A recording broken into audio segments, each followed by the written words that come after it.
Good morning, नमस्कार आप सभी लोगों को। हमारी गिरिराज की क्लास, हमारा जो पिछला न्यूज़पेपर था कुछ रह गया था तो वहीं से हम कंटिन्यू करेंगे आज। उसमें हमने कुछ न्यूज़ तो कर ली थी, जो रह गई थी 2-3। 27 का है जो जनवरी का, उसको करने के बाद हम करेंगे जो फरवरी 3 तारीख का है। तो इसमें हम ये देखते हैं कि कौन कौन सी कुछ न्यूज़ थी जो हमारी उस दिन रह गई थी। तो एक हमने की थी पिछली बारी, हिमाचल गठन में प्रजामंडल आंदोलन का योगदान।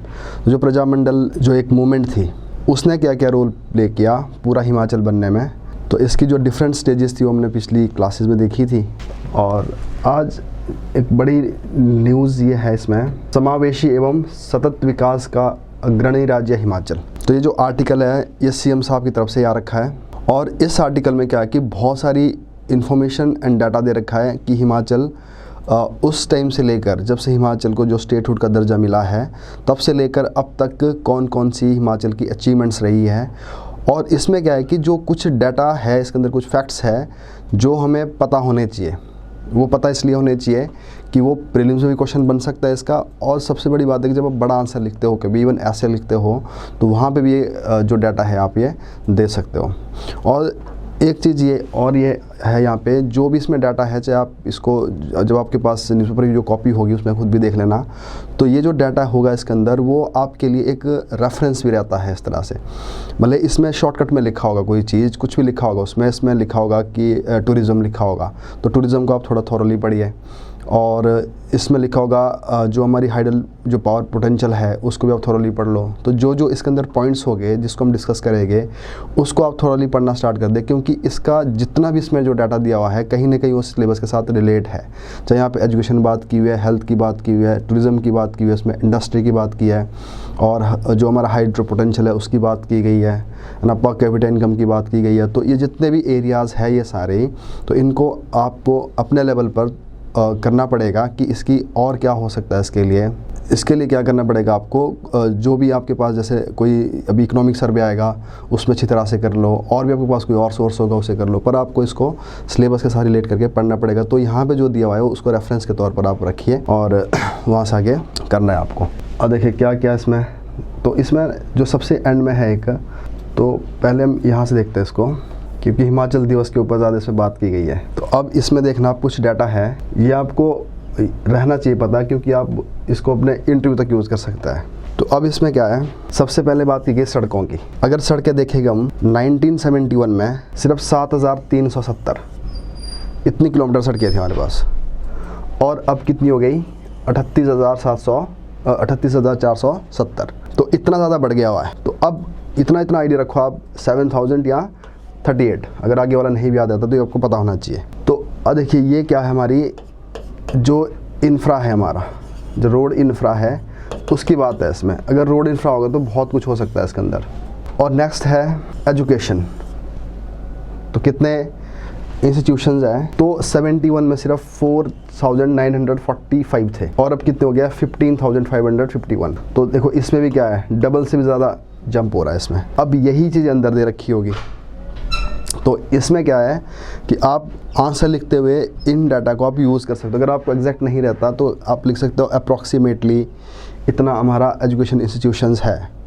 तो अब देखो जो एजुकेशन है वो आपके सिलेबस में है, और क्वालिटेटिव एस्पेक्ट ऑफ पॉपुलेशन वो भी सिलेबस में है। तो वहाँ के लिए आपको डाटा चाहिए होता है। और एक चीज़ और है यहाँ पे, जो चिल्ड्रंस है उनका राइट्स के ऊपर आता है क्वेश्चन। जैसे लास्ट ईयर भी क्वेश्चन आया था कि जो चाइल्ड है उनके जो राइट्स है उनकी क्या स्टेटस है। तो जो चाइल्ड राइट्स है वो उनके शुरू से स्टार्ट हो जाते हैं, जब वो बच्चा पैदा हो जाता है तो उस टाइम उसके पास एक अधिकार होता है, जीने का अधिकार। तो कई बार क्या होता है वहाँ पे फिटासाइड के चांसेस भी बन जाते हैं, तो मैटरनल मोर्टेलिटी रेट की बात कर देते हैं वहाँ पे। उसके बाद जब बच्चा थोड़ा बड़ा होता है तो उस टाइम उसको बीमारियों के बहुत ज़्यादा खतरा रहता है, तो उस टाइम उसको अच्छे खासे लेवल पर न्यूट्रिशन मिलना चाहिए। तो उस पर न्यूट्रिशन की राइट आ जाती है ना। तो उसके बाद फिर बच्चे को एजुकेशन का राइट आ जाता है, और उसके बाद मतलब फ्रीडम फ्रॉम लेबर्स, तो जो चाइल्ड लेबर होता है उससे राइट आता है। उसके बाद आगे बच्चे के ऊपर कुछ एट्रोसिटीज़ होती है फिजिकल लेवल पर, जो अब्यूज़ होते हैं उसमें आता है, जब पोक्सो की बात कर देते हैं उसके बाद, है ना। तो इस तरह से सारे राइट्स हैं, तो उनमें से एक एजुकेशन वाला राइट भी है। तो इसको आप कितनी जगह यूज़ कर सकते हो। आप चाइल्ड के राइट्स में कर सकते हो, एजुकेशन पे कर सकते हो, qualitative aspect of Indian population या हिमाचल पॉपुलेशन उस पर कर सकते हो। उसके बाद आता है स्वास्थ्य, तो जहाँ शिक्षा होगी वहाँ स्वास्थ्य की बात ज़रूर होगी। तो पहले सिर्फ 587 इंस्टीट्यूशंस थे और अब कितने हो गए 4118, तो इसमें भी इतना ज़्यादा जंप हुआ है। उसके बाद है विद्युतीकरण विलेजेस का, और इसमें देखो ये सबसे बड़ी बात है, यहाँ पे 100% 100% हो गया, यहाँ पे 100% जो गांव है हिमाचल के इस टाइम क्या है जहाँ पे बिजली पहुँच चुकी है। तो ये बहुत बड़ी अचीवमेंट है स्टेट के लिए। तो यहाँ पे भी क्या, पहले देखो कितने थे 3249 विलेजेस थे और अब बढ़कर कितना हो गया 17,855 विलेजेस। तो ये भी एक यहाँ पे अचीवमेंट है। उसके बाद है कृषि एंड बागवानी क्षेत्र। अब ये जो हेक्टर में दे रखा है, मोटा मोटा आपको पता होना चाहिए, मतलब 2,33,000 के करीब क्या है हमारे पास जो हेक्टेयर में है। तो इतनी जो लैंड है वो अब कृषि के लिए, तो पहले कितनी थी सिर्फ 45,000। तो ये भी एक बड़ी जंप है। उसके बाद है साक्षरता का दर। तो देखो जब तो देश बना ही था 48 में, तब तो 4 पॉइंट कुछ थी, और 71 में कितनी हुई 32%, और अब कितनी है 86%। वैसे सेंसस के अकॉर्डिंगली तो 82%। अगर आज की डेट से देखिए, अगर नया सेंसस आएगा तो मैं 86% दिखाएगा, पर अगर क्वेश्चन सेंसस में होगा तो 82% समथिंग है। और लास्ट है प्रति व्यक्ति आय। और ऐसे क्वेश्चन फैक्चुअल होते, जैसे मैंने आपको शायद लास्ट क्लास में बताया था, तो इस तरह से क्वेश्चन पूछ लेते हैं। मेरे से इवन इंटरव्यू में पूछा है क्वेश्चन कि जो पर कैपिटा इनकम है हिमाचल में कितनी है। तो अब देखो ये भी एक बहुत बड़ी अचीवमेंट है कि 651 रुपये थी, 651 थी 71 में, और अब कितनी हो गई 1,95,255। तो अब ये जो जितने भी ये एरियाज़ हैं, ये बेसिक डाटा है आपके पास। और ये इस बार क्या है कि हमारे स्टेट के पूरे हुए 50 साल, तो सरकार हर जगह इसको दिखा रही है, अपने जितने भी इनकी अचीवमेंट जहाँ दिखानी है, तो गवर्नमेंट इन डाटा को पेश करिए सभी के आगे। तो अगर गवर्नमेंट पेश करिए तो इसलिए क्वेश्चन बनने के चांसेस रहते हैं प्रीलिम्स में भी।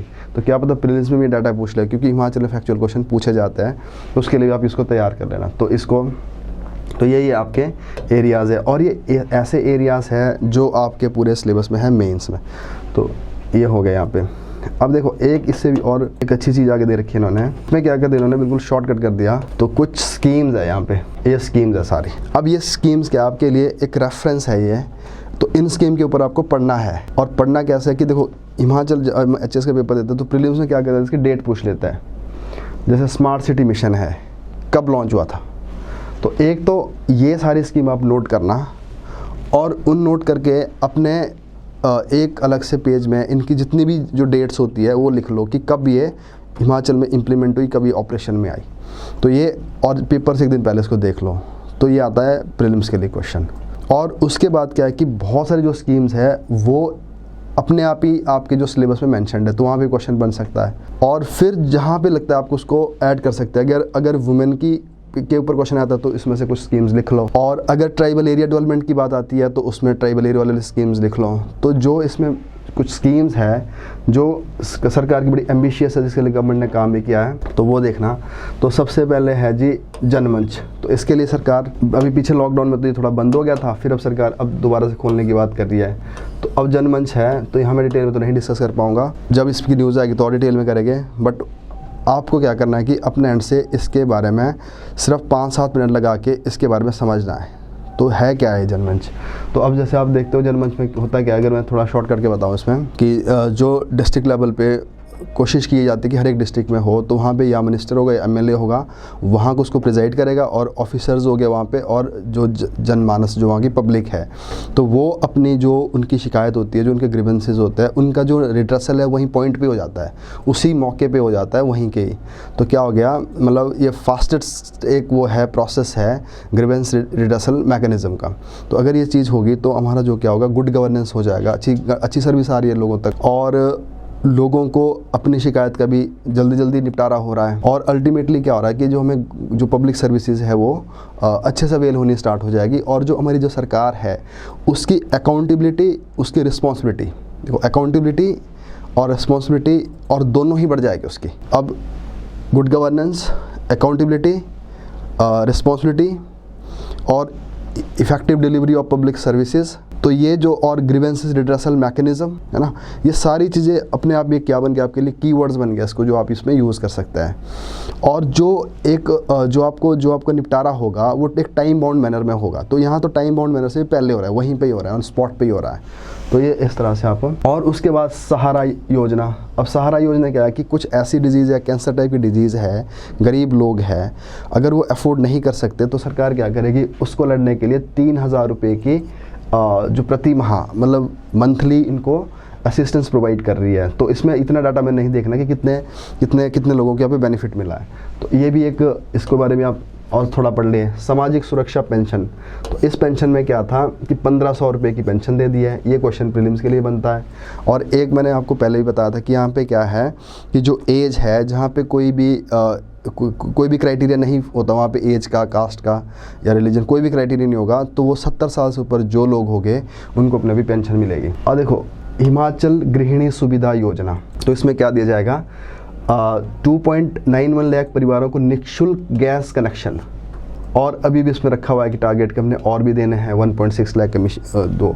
तो ये वुमेन के नाम से होगा ये। तो ये वुमेन एम्पावरमेंट वाला भी काम हो गया और एनवायरमेंटल के लिए भी सही है ये। तो ये भी आप देख लेना, इसी भी एक स्कीम है। आयुष्मान भारत, ये नेशनल स्कीम है। अब आयुष्मान भारत में क्या है, गवर्नमेंट क्या करेगी, कम से कम 10 करोड़ हाउस होल्ड को, 10 करोड़ हाउस होल्ड, एक घर में कितने हो गया, 5 मेंबर, तो कितने हो गए ये 50 करोड़। मतलब हमारी पॉपुलेशन 100 करोड़ से थोड़ी ऊपर है, करीब 50% जो पॉपुलेशन है उसमें कवर्ड है। तो 10 करोड़ हाउस होल्ड और 5 उसके फैमिली मेंबर, और करीब बन गया 50 करोड़ लोग। और उनको कितने की इंश्योरेंस कवरेज दी जाएगी, 5 लाख रुपए की। तो 5 लाख इनको इंश्योरेंस कवरेज दी जाएगी। तो ये किसका प्रोजेक्ट है, आयुष्मान भारत का। और इस आयुष्मान भारत में जो सबसे बड़ी बात ये की गई है कि जो हमारी जो बीमारियां होती है, एक होती है प्रिवेंटिव लेवल पे, एक होती है क्योरेटिव लेवल पे। तो यहाँ पे क्योर करने के साथ साथ जो क्योर करने वाला कंसेप्ट है, यहाँ तो आपको इंश्योरेंस मिलेगी। और अब अगर उसको प्रिवेंट करना है, उसको होने नहीं देना बीमारी, 2 तरीके, एक तो होने के बाद ठीक कर दो उसको, तो चलो इंश्योरेंस दे दी, आपको मिल जाएगी। अगर उसको ना ही होने दिया तो उसके अंदर एक और भी कंसेप्ट है, वो है वेलनेस सेंटर। तो जो वेलनेस सेंटर है, जो प्राइमरी जो हेल्थ सेंटर होता है, उसका एक मॉडिफाइड वर्जन है ना। तो कम से कम जो प्राइमरी जो हेल्थ सेंटर है, कम से कम 1500 सेंटर को इसमें कन्वर्ट कर दिया जाएगा कि जो वेलनेस सेंटर हो गए। तो ये आयुष्मान भारत के अंदर है। तो अब हिमाचल सरकार अपनी तरफ से आयुष्मान भारत का क्या चला रही है, हिम केयर। तो हिमाचल की एक बात ये भी रहती है, जो सेंटर की जो स्कीम चलती है उसके साथ अपनी एक हिम केयर स्कीम भी चलाती, मतलब उसके पैरेलली अपनी भी चलाती है। तो जिन लोगों को आयुष्मान भारत का बेनिफिट नहीं मिल रहा है, तो वही सेम चीज़ हिमाचल अपने लोगों को किस में दे रही है, हिम केयर में। तो उसमें भी 5 लाख की इंश्योरेंस है। अब एक है जी प्राकृतिक खेती खुशहाल किसान योजना। अब प्राकृतिक खेती कौन सी होगी यहाँ पे, ऑर्गेनिक खेती की तरफ जाने वाला। तो अब और देखो, अब यहाँ पे भी क्या है कि बड़ी सारी चीज़ें, आपके एग्रीकल्चर आपके पूरा पार्ट है सिलेबस का, और एग्रीकल्चर डाइवर्सिफिकेशन, हमें क्या करना है, एग्रीकल्चर के डाइवर्सिफिकेशन की तरफ जाना है। और सॉयल हेल्थ की बात भी की गई है यहाँ पे, ये भी सिलेबस में। तो जो मैं लिख रहा हूँ यहाँ पे, agriculture, crop diversification, soil health, ठीक है ना। और 2022 तक क्या करनी है हमने, फार्मर की इनकम को डबल करना है। ये भी हमारा ध्यान है इस तरफ भी। और साथ साथ क्या हम कहाँ जाना चाहते हैं, हम ऑर्गेनिक फार्मिंग की तरफ। तो इन सभी के ऊपर अगर क्वेश्चन आता है तो आप क्या लिखोगे कि गवर्नमेंट हैज़ स्टार्टेड प्राकृतिक खेती खुशहाल किसान।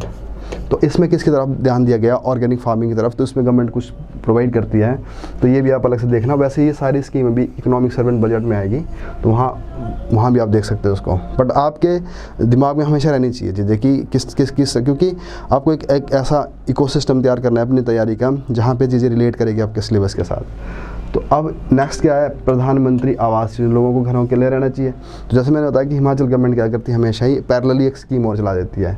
तो प्रधानमंत्री आवास योजना में भी मिलेंगे घर, और इधर क्या है, मुख्यमंत्री आवास योजना। और वैसे ही उज्ज्वला योजना, तो इसमें निःशुल्क गैस है। जैसे हिमाचल गृहिणी सुविधा योजना, वैसे ही उज्ज्वला योजना, ये सेंटर की स्कीम है। अब सरकार ने क्या किया, अभी एक रोहतांग टनल बनाई है। इससे क्या होगा कि हमारी जो स्टेट है तो उसका कुछ जो ट्राइबल एरिया लाहौल स्पीति वाला वो 6 मंथ के लिए बर्फ़ पड़ने से कट जाता था। तो अब गवर्नमेंट क्या कर दिया, उसको इस रोहतांग टनल से क्या हो गया कि अब ऐसे नेशनल लेवल पर इसकी बहुत इंपॉर्टेंस हो सकती है, सिक्योरिटी लेवल पर हो सकती है, बट अगर हम स्टेट के लिए देखें यहाँ पे तो जो इस टनल से क्या होगा, जो कनेक्टिविटी बढ़ रही है तो उससे क्या होगा कि वहाँ के जो लोग हैं वो अपने 6 मंथ के टाइम में क्या करेगा, अपना ट्रेड वगैरह कर सकते हैं, वहाँ से आ जा सकते हैं। और उनके पास क्या होती है, जैसे वेजिटेबल्स हो गया, उनके पास आलू हो गया, तो इस तरह से बहुत सारे प्रोडक्ट्स होते हैं उनके कि जो मार्केट तक नहीं पहुँचते, तो इसलिए उनको अब आसानी से उनका आना जाना रहेगा, तो इन लोगों की इनकम बढ़ेगी उनकी। तो इस तरह से अब देखो, अब अगर ट्राइबल पॉपुलेशन की अगर हम बात करेंगे यहाँ पे, तो गवर्नमेंट जो आपके सिलेबस में 2-3 चीज़ें यहाँ पे, ट्राइबल सब प्लान है एक। तो ट्राइबल सब प्लान का मतलब क्या है कि यहाँ पे जो पूरे हिमाचल के प्लान बनेगा, एक अलग से उनके लिए प्लान अलॉट होगा, तो जिसको ट्राइबल सब प्लान बोला गया, ये आपके सिलेबस में आपको नोट कर देना और देख लेना आप इसको। और उसी तरह से इस पूरे सिस्टम में ये बर्फ़ पड़ जाती है, वहाँ पे कट जाता है और उतनी कनेक्टिविटी नहीं रहती, तो उसने क्या कर दिया, वहाँ पे उस और एडमिनिस्ट्रेशन को स्ट्रीमलाइन करने के लिए वहाँ पे सिंगल लाइन जो एडमिनिस्ट्रेशन वो भी बना दिया, तो सिंगल लाइन एडमिनिस्ट्रेशन वो भी हो गया। तो कहीं ना कहीं अब क्या होगा, अगर ये कनेक्टिविटी बढ़ेगी तो शायद उसमें भी कुछ चेंजेस लाने पड़ेंगे, क्योंकि अब क्या होगा, ये थोड़ा खुलना स्टार्ट हो जाएगा इस तरफ से। तो अटल टनल में क्या है कि एक तो इसकी 10,000 फीट की हाइट पर है ये, और 9.02 किलोमीटर है ये, तो सोशल एंड इकोनॉमिक दृष्टि से ये थोड़ा इंपॉर्टेंट है। और अब आप क्या करोगे इसकी प्री के लिए, मैंने पिछले कई बारी न्यूज़पेपर में डिस्कस आपको ये भी किया है कि sir can we say the due to the Rohtang tunnel tourism is shifting from Kullu Manali to Lahaul Spiti. Yes, हम बोल सकते हैं, देखो ना यहाँ पे टूरिज्म को ये जो कीवर्ड्स है ना, इनको आप हमेशा याद रखो। यहाँ पे एक चीज़ बोल सकते हो आप, डाइवर्सिफिकेशन ऑफ टूरिज्म। तो क्योंकि अभी तक क्या है कि जो टूरिज्म है वो कुल्लू, शिमला, लाहौल उधर ही अड़ा रहता है, तो वहाँ से क्या करेगा, आगे चला जाएगा वो, तो इसको हम क्या बोलेंगे, डाइवर्सीफाई हो जाएगा टूरिज़्म। तो जिससे क्या होगा, जो ये ऑलरेडी जो जगह है जहाँ टूरिस्ट जाता है उसके ऊपर जो बर्डन कम हो जाएगा, और दूसरा क्या होगा, जो दूसरे एरियाज़ है वहाँ का भी रेवेन्यू बढ़ जाएगा। Creating more opportunity in Lahaul Spiti. Yes, तो लाहौल स्पीति में देखो, अब लाहौल स्पीति में क्या है कि अगर टूरिज़्म वहाँ पे जाता है, इस तरह से जाएगा, तो वहाँ पे क्या होगा, वहाँ के उसको जो कल्चर है वो मतलब डिफरेंट कल्चर उसको देखने को मिलेगा यहाँ पे। तो वहाँ पे जो होम स्टे है वो भी बढ़ेगा, है ना। और लाहौल स्पीति में तो ऐसा कल्चर है जो दुनिया का यूनिक कल्चर है कि जहाँ पे जो रिलीजन कल्चर है वहाँ पे मोनेस्ट्री और जो बुद्धिज़्म है और जो हिंदुज़्म है वो साथ साथ काम करता है। तो एक ही मोनेस्ट्री के अंदर वहाँ हिंदू की मूर्ति भी है और बुद्धिज़्म की भी है, तो वहाँ पे हिंदू प्रिस्ट भी रहता है और बुद्धिस्ट प्रिस्ट भी रहता है। तो इस तरह से बहुत सारी चीज़ें, इवन जो कम्युनल हारमनी है उसका भी एक सिंबल बन जाएगा। तो ये सारी बहुत सारी चीज़ें हैं इसमें, तो आप बोल सकते हो उसको। तो ये जो टूरिज़्म डाइवर्सिफिकेशन है उसकी तरफ ही जाएगा ये। तो नेक्स्ट है प्रधानमंत्री सड़क योजना। तो अब प्रधानमंत्री जो सड़क योजना है इसका तो रिजल्ट भी है कि अब हमारी स्टेट में क्या है कि इतनी ज़्यादा सड़क बन गई है, तो इतने करीब 90% जो विलेजेस है वो सड़क से जुड़े हुए हैं इस टाइम यहाँ। तो वैसे ही है प्रधानमंत्री किसान सम्मान निधि योजना। अब ये भी सेंटर की स्कीम है। अब प्रधानमंत्री किसान में क्या है, देखो अब अगेन वही एग्रीकल्चर, सॉयल हेल्थ, और 2022 तक इनकी जो इनकम है उसको डबल करना है। तो उसके लिए भी सरकार को क्या है कि इनको थोड़ा फिनेंशियली सपोर्ट करना पड़ेगा। तो गवर्नमेंट ने क्या कर दिया, जो किसान जिनके पास 2 एकड़ से नीचे ज़मीन है, 2 एकड़ से नीचे जिनके पास ज़मीन है, उन लोगों को ये बोल दे कि तुम्हारे सीधा अकाउंट में साल के 6,000 रुपये आ जाएंगे। तो 6,000 इनको सालाना आएगा, मंथली नहीं आएगा, ये साल का आएगा। पर उनके इसके लिए क्राइटेरिया क्या है, जिनके पास जो छोटी वो है, उनके पास 2 एकड़ से जो कम है। अब smart city mission Dharamshala and Shimla, और स्वच्छ भारत मिशन, हिमाचल बना देश का दूसरा खुले शौचालय मुक्त राज्य है। तो open defecation free state India, Himachal I think Sikkim के बाद दूसरी स्टेट बना है। तो ये भी अचीवमेंट है, 2016 में बन गया था ये। अब है जल जीवन मिशन। अब जल जीवन मिशन क्या है कि अब ये भी देखो, इस बार एक क्वेश्चन बड़ा एक्सपेक्टेड बहुत बार रिपीट हो रहा है गवर्नमेंट की इस पे, वो है टशी गंगाओं। तो अब इस जल जीवन मिशन के अंदर क्या कर दिया सरकार ने, हर एक गांव तक, मतलब 97 के करीब इसको कवर कर दिया कि गांव तक, वहाँ पे जो गांव में नहीं घरों में, विलेज की बात नहीं हो रही, हाउस होल्ड की बात हो रही है, तो वहाँ घरों तक सरकार ने नलके पहुँचा दिया है। तो और उसमें जो सबसे जो हाइट पे गांव है वो है टाशीगंग गांव, और वो पहले भी इसलिए न्यूज़ था कि ये जो सबसे ही हाईएस्ट गांव रहा है यहाँ पे, जहाँ पे पोलिंग स्टेशन बनाया गया था, जो बिजली जो क्या कहते हैं वोटिंग होती है जहाँ पे। तो जो टाशीगंग गांव है, तो ये अभी काफ़ी न्यूज़ में रहता है, तो इसको आप देखना इस तरह से। तो ये जितने भी अब यहाँ पे जो भी है सरकार की जो पॉलिसीज़ है यहाँ पे, जो भी यहाँ पे स्कीम्स है, तो इसके बारे में आप इसको पढ़ो। और इसको पढ़ने से आपको ये बेनिफिट मिलेगा कि जितनी भी आपकी जो पेपर 2 एंड पेपर 3 वाला जो पार्ट है, सोशल एंड इकोनॉमिक वाला, वो इसमें बहुत कवर हो जाएगा। तो इसके अंदर जो भी इसके ऑब्जेक्ट, देखो जो स्कीम जब पढ़ते हो ना आप, इसको 2 तरीके से पढ़ो। इसको वो आपने अपनी डायरी में लिख लो इस चीज़ को, कि एक तो आपने लिख लिया हिमाचल में इसको कब लिए लॉन्च हो तो डेट हो, तो वो है सीधा सीधा फैक्चुअल। उसको आप पेपर से, अगर आपका लिस्ट रेडी होगी तो एक दिन पहले देख लो कि 1-2 स्कीम आ जाती है इस तरह से। और नेक्स्ट क्या लिखना है आपके, कि जो भी स्कीम्स हैं जो हमारे काम हमारे ज़रूरत है, हमें सिर्फ उसके ऑब्जेक्टिव पता होना चाहिए, और उन ऑब्जेक्टिव को आप कहीं भी यूज़ कर सकते हो। ऐसा नहीं कि वो स्कीम उसी स्कीम में पूछा है, उसको आप दूसरे तरीके से भी लिख सकते हो। तो अगर हर स्कीम के आपके पास ऑब्जेक्टिव्स पता होंगे, ऑब्जेक्टिव और उसके टारगेट, तो टारगेट हर एक स्कीम का एक टारगेट होता है, कितने टाइम तक हमने ये करना है, इतने टाइम तक ये करना है। तो ऑब्जेक्टिव थोड़े उससे बड़े हो जाते हैं, तो टारगेट टाइम के साथ हो जाते हैं, ऑब्जेक्टिव एक बड़ा मुद्दा होता है। तो ये टारगेट, ऑब्जेक्टिव और उसकी जो डेट है उसको देख लो, तो उसमें आप ज़्यादा टाइम भी नहीं लगा सकते, कम टाइम में उसको कर लो। ताशीगंज किन्नौर में नहीं है, लाहौल स्पीति में है, किन्नौर में नहीं है ये सारी। अब इसी के बेस में क्या कर दिया, जो सीएम की तरफ से जो आर्टिकल आया हुआ है उसमें ये थोड़ा और डिटेल में बता दिया। तो देखो इसके कुछ फैक्ट्स मैं पढ़ूंगा आपके लिए। तो the state of Himachal act 70 में पास किया गया, और 71 में देश स्टेट बन गई। और उसके बाद हमारा लोक सेवा आयोग, जो पब्लिक सर्विस कमीशन है, उच्च न्यायालय वगैरह सब बनना स्टार्ट हो गया हिमाचल में अपना। पहले हमारा दिल्ली के साथ होता था सारा जुड़ा हुआ। अब इसी तरह से इंग्लिश में आप इसको ट्रांसलेट कर सकते हो। सीमित संसाधनों और कठिन भौगोलिक परिस्थितियों के बावजूद भी प्रदेश ने सभी विशेष क्षेत्र पे कृषि, बागवानी, ग्रामीण विकास, सामाजिक कल्याण, सड़क, शिक्षा, स्वास्थ्य, ऊर्जा, जो हमने अभी पीछे देखा, उन सब में हमने ये प्रगति की है। तो ये जो ये लिखे गए यहाँ पे, एग्रीकल्चर हो गया, हॉर्टिकल्चर हो गया, और रूरल डेवलपमेंट हो गया, सोशल कल्याण की जो स्कीम्स है, सड़क है, एजुकेशन है, ये सारा कहाँ दिखता है मैं उस डाटा के अंदर। तो उनमें सब कुछ हुआ है ये चीज़। अब इसमें क्या है कि कुछ डाटा दे रखा है फिर से, कृषि हिमाचल के लोगों के जीवन का मुख्य आधार है। तो अब देखो मोटे तौर पर क्या था, 9000 मैट्रिक टन हम उगाते थे, जो प्रोडक्शन होती थी हमारे पास अनाज की 71 में। अब कितनी हो गई, 16000 मैट्रिक टन, 15000 मैट्रिक टन। तो अब ये चीज़ें इकोनॉमिक सर्वे में आएगी। तो आप बड़ा सा आइडिया रखो दिमाग में कि अभी 9000 थी, अब 15000 मैट्रिक टन हमारे पास क्या है, अनाज है। अब कहाँ जा रहे हैं हम, स्वास्थ्य, साथ साथ में मौसमी जो सब्जियां होती है, सीजनल एंड ऑफ सीजनल सब्जी हो गई। और अब हम क्या करें, साथ में जो हमारा जो लैंड है, एग्रीकल्चर लैंड है, उसको किस में कन्वर्ट कर रहे हैं हम, वहाँ पे जो इरिगेशन, उसमें इरिगेशन को उसमें प्रमोट कर रहे हैं। तो इरिगेशन में भी क्या करें, तो एक कन्वेंशनल इरिगेशन हो गया। और अब देखो इरिगेशन भी क्या है कि अब हमारे ट्रेडिशनल इरिगेशन भी है, आप उसको भी पढ़ना है, क्योंकि उस सिलेबस में आपके, तो जैसे कूल वगैरह होते थे हिमाचल में, और वो ट्रेडिशनल कैटेगरी में आते हैं। अब मॉडर्न में क्या कर रहे हैं हम, जो स्प्रिंकल एंड ड्रिप इरिगेशन, उसको भी प्रमोट कर रहे हैं। तो स्प्रिंकल, ड्रिप इरिगेशन हो गया, सॉइल टेस्टिंग वगैरह हो गया, सारा ही है इसमें अंदर। तो अब देखो 24000 हेक्टेयर उपजाऊ भूमि को सिंचाई के अधीन लाया गया है ना। 43,000 वर्ग किलोमीटर भूमि को फुआरा और ड्रिप सिंचाई, तो फुआरा मतलब स्प्रिंकल और ड्रिप इरिगेशन की भी यहाँ पे बढ़ रही है चीज़ें। तो अगर देखो, अगर ये सारी चीज़ें होती जा रही है हमारे पास, तो हम किस तरफ जा रहे हैं, क्रॉप डाइवर्सिफिकेशन की तरफ। तो जो क्रॉप डाइवर्सिफिकेशन है ये भी ज़रूरी है आपके लिए। तो क्रॉप डाइवर्सिफिकेशन क्या होता है कि जब हम कुछ क्रॉप्स को छोड़ के या उसकी जगह कुछ और यूज़ करके हम कौन सी क्रॉप्स लगा रहे हैं जिससे हमारी आमदनी बढ़ती है, जिससे हमारी इनकम बढ़ेगी। तो इनकम बढ़ेगी तो कहाँ जाएगी, हमारा जो फार्मर्स है उनकी पर कैपिटा इनकम में बढ़ोतरी हो जाएगी।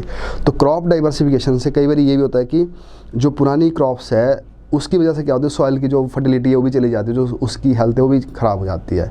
बट क्रॉप डाइवर्सिफिकेशन का एक नतीजा ये भी निकला था कि जो अपर वाला जो एरिया हिमाचल वाला, वहाँ पे क्या कर दिया, क्रॉप डाइवर्सिफिकेशन तो हुई, बट हम आ गए मोनोकल्चर। मोनोकल्चर मतलब एक ही तरह का प्लांट लग गया, वो लगे एप्पल का। तो जहाँ पे मोनोकल्चर आ जाएगा वहाँ पे क्या हो जाएगा, जो हमारी जो बायोडाइवर्सिटी उसका लॉस हो जाएगा। तो monoculture always lead biodiversity loss. तो अब आज की डेट से क्या करिए, गवर्नमेंट बहुत सारी चीज़ें लेके आ रही है। जैसे ये जैसे मैंने पीछे पढ़ा था, ऑर्गेनिक की बात कर दी, सॉइल टेस्टिंग की बात कर दी, है ना, और स्प्रिंकल इरीगेशन की बात कर दी, और उसके साथ साथ एग्रीकल्चर के साथ साथ हॉर्टिकल्चर। और हॉर्टिकल्चर में किधर जा रहे हैं हम, एक और होता है एंसिलरी हॉर्टिकल्चर। तो एंसिलरी हॉर्टिकल्चर के अंदर क्या आएगा, मशरूम आएगा, बी जो होती है मधुमक्खी होती है, और फ्लावर्स हो गया है, तो इसको एंसिलरी हॉर्टिकल्चर बोलेगा हम। और इसी तरह साथ साथ पीसी कल्चर की तरफ जा रहे हैं, जहाँ पे फिशिंग वगैरह करने लग गए हैं, है ना। तो इससे क्या हो रहा है कि एक तो डाइवर्सिफिकेशन आ रही है, मोनोकल्चर की तरफ नहीं जा रहे हम, तो हम क्या जा रहे हैं, उसको डाइवर्सिफाई तो कर रहे हैं और साथ में मल्टी कल्चर भी साथ साथ चल रहा है यहाँ पे, तो जिससे सॉयल हेल्थ की बात रहेगी, इन्वायरमेंट की भी बात रहेगी और जो लोगों की जो पर कैपिटा इनकम है वो भी बढ़ेगी यहाँ पे। तो इस तरह से ये सारी चीज़ हो रही हैं। और अब इससे क्या होगा, तो बागवानी की 3,300 करोड़ रुपये की वार्षिक सकल मूल्यों के साथ प्रदेश की आर्थिक स्थिति में मुख्य भूमिका निभा रहा है। तो ये अब नेक्स्ट है सेब के उत्पादन में। अब सेब की भी लागत बढ़ती ही जा रही है।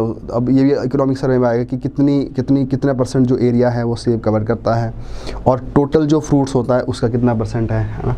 तो राज्य में फ्लोरिकल्चर, तो फ्लोरिकल्चर हम कहाँ देखते हैं इसको, एंसिलरी हॉर्टिकल्चर का पार्ट है जिसमें फ्लावर्स, मशरूम एंड बी तीनों आते हैं, तो इसको भी बढ़ाया जा रहा है। और एक स्कीम सरकार काम कर रही है, प्रदेश सरकार ने बेसहारा गोवंश के संरक्षण के लिए राज्य में गो सेवा आयोग, तो अब एक है गो सेवा आयोग, इसको भी किसके लिए बढ़ाया है कि जो लोग अपने गाय को छोड़ देते हैं, जब वो अनप्रोडक्टिव हो जाती है उसको छोड़ देते हैं, तो उसके लिए भी सरकार अभी काम कर रही है। तो बल्कि यहाँ पे इस गाय की प्रोटेक्शन की गाय को ये देने के लिए, शेल्टर देने के लिए सरकार ने यहाँ पे सेस भी लगाने की बात की है। तो पिछले बजट में सेस भी था यहाँ पे।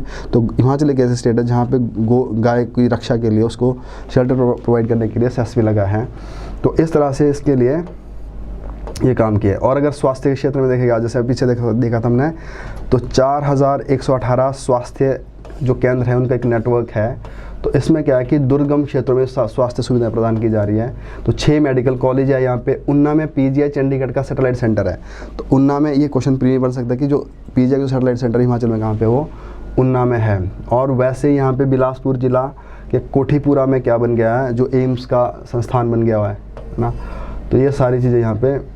और प्रदेश के हर व्यक्ति के उचित स्वास्थ्य के लिए वही फिर से हिम केयर योजना, आयुष्मान योजना, सहारा योजना, तो ये हमने बहुत बारी कर लिया पहले। सहारा योजना क्या है, तो जो अब याद है, जो सहारा योजना के तहत उन लोगों को वित्तीय सहायता दी जा रही है जो गंभीर रोगों जैसे पार्किंसन डिजीज़ हो गया, कैंसर हो गया, मस्कुलर डिस्ट्रॉफी हो गया, स्ट्रोक्स हो गया, किडनी फेलियर हो गया। तो यहाँ पे गरीब लोग और ऊपर से सारी बीमारियों से नहीं कि कोई भी बीमारी हो जो इसमें लिखी हुई है, और 3,000 रुपये की इसमें हेल्प दी जाएगी। और उसी तरह से क्या है,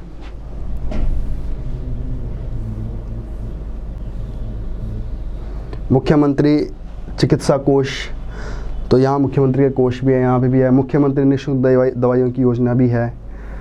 अब देखो, अगर आपको इतने स्कीम्स याद रहे, अगर 4-5 नंबर का क्वेश्चन ये आ गया, सिंपली क्वेश्चन ये आ गया कि what steps has been taken by government as far as health is concern in state, तो ये आप सीधा लिख लेते हो। इतने 4-5 क्वेश्चन पॉइंट जो होता है उसमें आ जाता है। अगर थोड़ा और एक्सप्लेन 8 नंबर का भी हो जाएगा। तो शिक्षा के क्षेत्र में देखिए, जब आप 70 कितने थे, 4,945 शिक्षण संस्थान थे और अब कितने हो गया, 15,368। तो ये बहुत बड़ी बात है।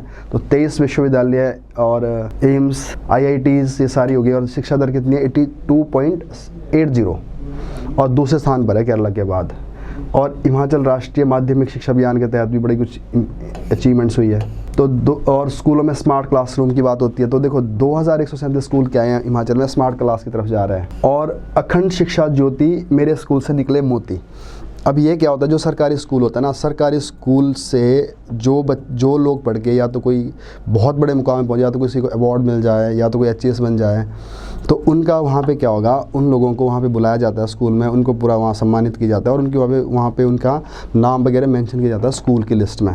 तो इससे क्या होगा कि जो लोग वहाँ से निकले हैं उनका भी अपने स्कूल के लिए कंट्रीब्यूशन हो जाता है, और दूसरा जो वहाँ सरकारी स्कूलों में पढ़ रहे हैं उनके लिए भी एक मोटिवेशन बनेगा। तो ये क्या है, अखंड शिक्षा ज्योति, मेरे स्कूल से निकले मोती, ये एक सरकार की स्कीम है। अटल वर्दी योजना है, वर्दी फ्री में मिलेगी। अटल आदर्श विद्यालय बनाना है, उसके अंदर बहुत सारी फैसिलिटी प्रोवाइड करनी है। अटल निर्मल जल योजना, तो स्कूलों में पानी के नलके हो गए, वहाँ पे प्रॉपर एक सैनिटेशन का प्रोग्राम होगा। मेधा प्रोत्साहन योजना, तो मेधा प्रोत्साहन में क्या आता है, स्कॉलरशिप वाले प्रोग्राम आ गए बहुत सारे। तथा CV रमन वर्चुअल क्लासरूम योजना, तो CV रमन के नाम से क्या गया, क्लास वर्चुअल, मतलब ऑनलाइन की बात करते हैं यहाँ पे। तो सेम यहाँ पे कि अगर यही क्वेश्चन बनता है कि गवर्नमेंट की अब तक सरकार क्या कर रही है इनके लिए, तो आप ये अचीवमेंट्स लिखते हो कि पहले हमारा जो एजुकेशन 4% था, 71 में 31% हुआ, और आज की डेट से 82% हो गया। और इसके अंदर ये सारी स्कीम्स हैं जो इसको और ज़्यादा अच्छा कर रही है। तो 70, अब देखो अगर पानी के पीने की बात करें तो नलों में जो पानी की पीने की सुविधा थी नहीं, और अब क्या है, राज्य में 94.19%। तो ये फैक्ट भी याद रखो आप, क्योंकि देखो ना, ये बिजली, पानी, सड़क, तो ये बड़ी एसेंशियल चीज़ें हैं। एजुकेशन, हेल्थ, ये 4-5 चीज़ें हैं जो हमारी क्वालिटेटिव एस्पेक्ट है ना पॉपुलेशन, जो आपके सिलेबस में लिखा है। क्वांटिटेटिव तो क्या होगा, नंबर जो बढ़ता है, तो क्वांटिटेटिव एस्पेक्ट में आता है नंबर की कितनी बढ़ रहा है, कम हो रहा है। पर क्वालिटेटिव में क्या, जो हमारे पास ऑलरेडी पॉपुलेशन है उनकी क्वालिटी हम कैसे बढ़ा रहे हैं। तो उनकी क्वालिटी बढ़ाने वाले यही चीज़ है, पानी मिलना चाहिए इनको, और डेफिकेशन, ओपन डेफिकेशन नहीं होना चाहिए, एजुकेशन मिलनी चाहिए, सड़क मिलनी चाहिए, हेल्थ मिलनी चाहिए, और यही सारी चीज़ें हैं। तो ये आप उस जो टॉपिक है वहाँ पे, उसके लिए ऐसा कोई मटेरियल ढूंढने की ज़रूरत नहीं है आपकी। अगर आप किस तरह से आपके पास डाटा फैक्ट है तो आप आंसर लिख लोगे। तो 94% क्योंकि आगे यहाँ पे मिल गया है पानी पीने का। राज्य में लगभग 60% घरों में घरेलू कनेक्शन प्रदान किए गए। उपमंडल काजा ताशीगंज, तो ये कहाँ पे है, काजा में। तो अब कोई पूछ रहा है यहाँ पे कि ताशीगंज किन्नौर हाईएस्ट विलेज है, तो ताशीगंज कहाँ पे है, काजा में है, ये मतलब स्पीति में है। पहले लोगों को खाना पकाने के लिए लकड़ी का उपयोग करना पड़ता था, अब क्या कर दिया है, जैसे हमने पढ़ा था, मुख्यमंत्री जो क्या कहते हैं वो गृहिणी सुविधा योजना है, और प्रधानमंत्री वाली उज्ज्वला योजना है। तो 2 योजना के अंदर क्या कर दिए, उनको जो गैस के कनेक्शन है वो प्रोवाइड किए गए हैं। तो अब यहाँ पे क्या होगा, प्रधानमंत्री उज्ज्वल योजना के अंदर 1.3 लाख से ज़्यादा दिए गए यहाँ पे हिमाचल गृहिणी योजना। तो दोनों आपस में लिंक हो गई। तो अब एक तरफ ये देखना कि सरकार एक तरफ सेंट्रल गवर्नमेंट चलाती है, उसके पैरेलली स्टेट गवर्नमेंट चलाती है। और ये क्वेश्चन है कि हिमाचल प्रदेश पहला राज्य बना था किसमें, धुआं मुक्त। तो हिमाचल प्रदेश क्लाइमेट चेंज से बचने के लिए भी काम कर रहा है। प्रधानमंत्री सुरक्षित मातृत्व अभियान, तो उसमें क्या होता है, जो प्रधानमंत्री की तरफ जो सुरक्षित मातृत्व अभियान क्या है कि जो डिलीवरी होनी चाहिए, जहाँ बच्चा पैदा होना चाहिए, जो इंस्टीट्यूशनल होना चाहिए, घरों में नहीं होनी चाहिए। तो उसके लिए सरकार क्या करती है, कुछ पैसे देती है। तो यहाँ पे भी शायद 3000 का है, कुछ 2-3 बारी वो पैसे मिलता है। तो ये हो गया। तो इसमें भी क्या है, इसको शीर्ष राज्य का दर्जा दिया गया, मतलब पहली रैंकिंग आई थी हिमाचल की 2018 में। प्रधानमंत्री आवास योजना में भी सरकार कर रही है काम। और बिजली की बात करें हम, तो पहले कितनी थी हमारे पास, 2019-20 में 2243 मिलियन यूनिट बिजली उत्पादन की जा रही है, मतलब पर आ रहा है कुछ इस तरह के। और टोटल कितनी होगी हमारी, 10,756 हम क्या करते हैं, बिजली जो हार्नेस कर पा रहे हैं अभी, और 27,000 हमारे पास टोटल पोटेंशियल है। तो 100% जो विलेजेस है विद्युतीकरण हो चुका है, बिजली पहुंच चुकी है। और अब आते राज्य की औद्योगिक विकास क्या था। तो आप देखिए, आपकी जो सिलेबस है उसमें एक तो है पेपर 1 में है इंडस्ट्रियल पॉलिसी, और पेपर 3 के अंदर क्या है, इंडस्ट्री। तो उसमें सारा लिखा है कॉटेज इंडस्ट्री, स्मॉल इंडस्ट्री, जो भी इंडस्ट्री है। तो पेपर 1 में है पॉलिसी, पेपर 3 में है इंडस्ट्री। और अब इस इंडस्ट्री और पॉलिसी को अगर आप इकट्ठा करेंगे तो पेपर 1 और 3 का आप इकट्ठे पढ़ सकते हो उस चीज़ को। तो ऐसा नहीं कि आप जो आप पेपर 1 के लिए पढ़ोगे पेपर 3 के लिए पढ़ोगे आप इसमें। और इन इंडस्ट्री को जो लेके जाने वाली जो गवर्नमेंट के जो प्रोग्राम है वो ज़्यादा इंपॉर्टेंट हो जाते हैं। तो यहाँ पे कौन सी ऐसी चीज़ है जो हमारी कॉटेज इंडस्ट्री को प्रमोट कर रही है, कौन सी ऐसी है जो दूसरी इंडस्ट्रीज उनको प्रमोट करे। और उसके बाद एक और भी टॉपिक बनता है जो हमारे टाउन्स है, और कुछ टाउन्स इस तरह के हमारे जो इंडस्ट्रियल लेवल पे काम करते हैं। तो अर्बन डेवलपमेंट के अंदर हम किसकी बात करते हैं, इंडस्ट्रियलाइजेशन की बात करते हैं। तो उसमें भी आपको ये काम आ जाती है इस तरह से। अब यहाँ पे क्या था, सरकार ने सबसे पहले क्या किया, एक इंडस्ट्रियल स्पेशल पैकेज दिया 2003 में। तो इंडस्ट्रियल स्पेशल पैकेज के अंदर क्या करते हैं, गवर्नमेंट ने बहुत सारी जो लोगों को छूट दे दी थी टैक्सेस वगैरह में कि आप आइए यहाँ पे इन्वेस्टमेंट करिए। और 2003 से लेकर 2013 तक का टाइम था उसका, 10 साल के लिए वो पैकेज था। और फिर उसको थोड़ा और आगे एक्सटेंड कर दिया था, 2017 तक रखा। पर अब ये पैकेज नहीं है, अब इसके बदले कोई और छोटे छोटे पैकेज है। पर ये बहुत बड़ी एक स्टेट गवर्नमेंट के लिए एक गिफ्ट थी सेंट्रल गवर्नमेंट की तरफ से। तो ये धूमल के टाइम मिला था, तो अटल बिहारी के टाइम। तो उस टाइम इतनी बड़ी थी कि जितनी ग्रोथ इंडस्ट्री की हुई उस टाइम, तो उतनी ना उससे पहले ना उसके बाद हुई। तो जो इंडस्ट्रियलाइजेशन हुआ था, तो उस पैकेज की वो जो सेंटर की तरफ से जो स्पेशल पैकेज था वो एक वरदान था स्टेट के लिए। तो उसने बहुत सारी इंडस्ट्री ने क्या कर दिया, उस टाइम जंप कर दिया।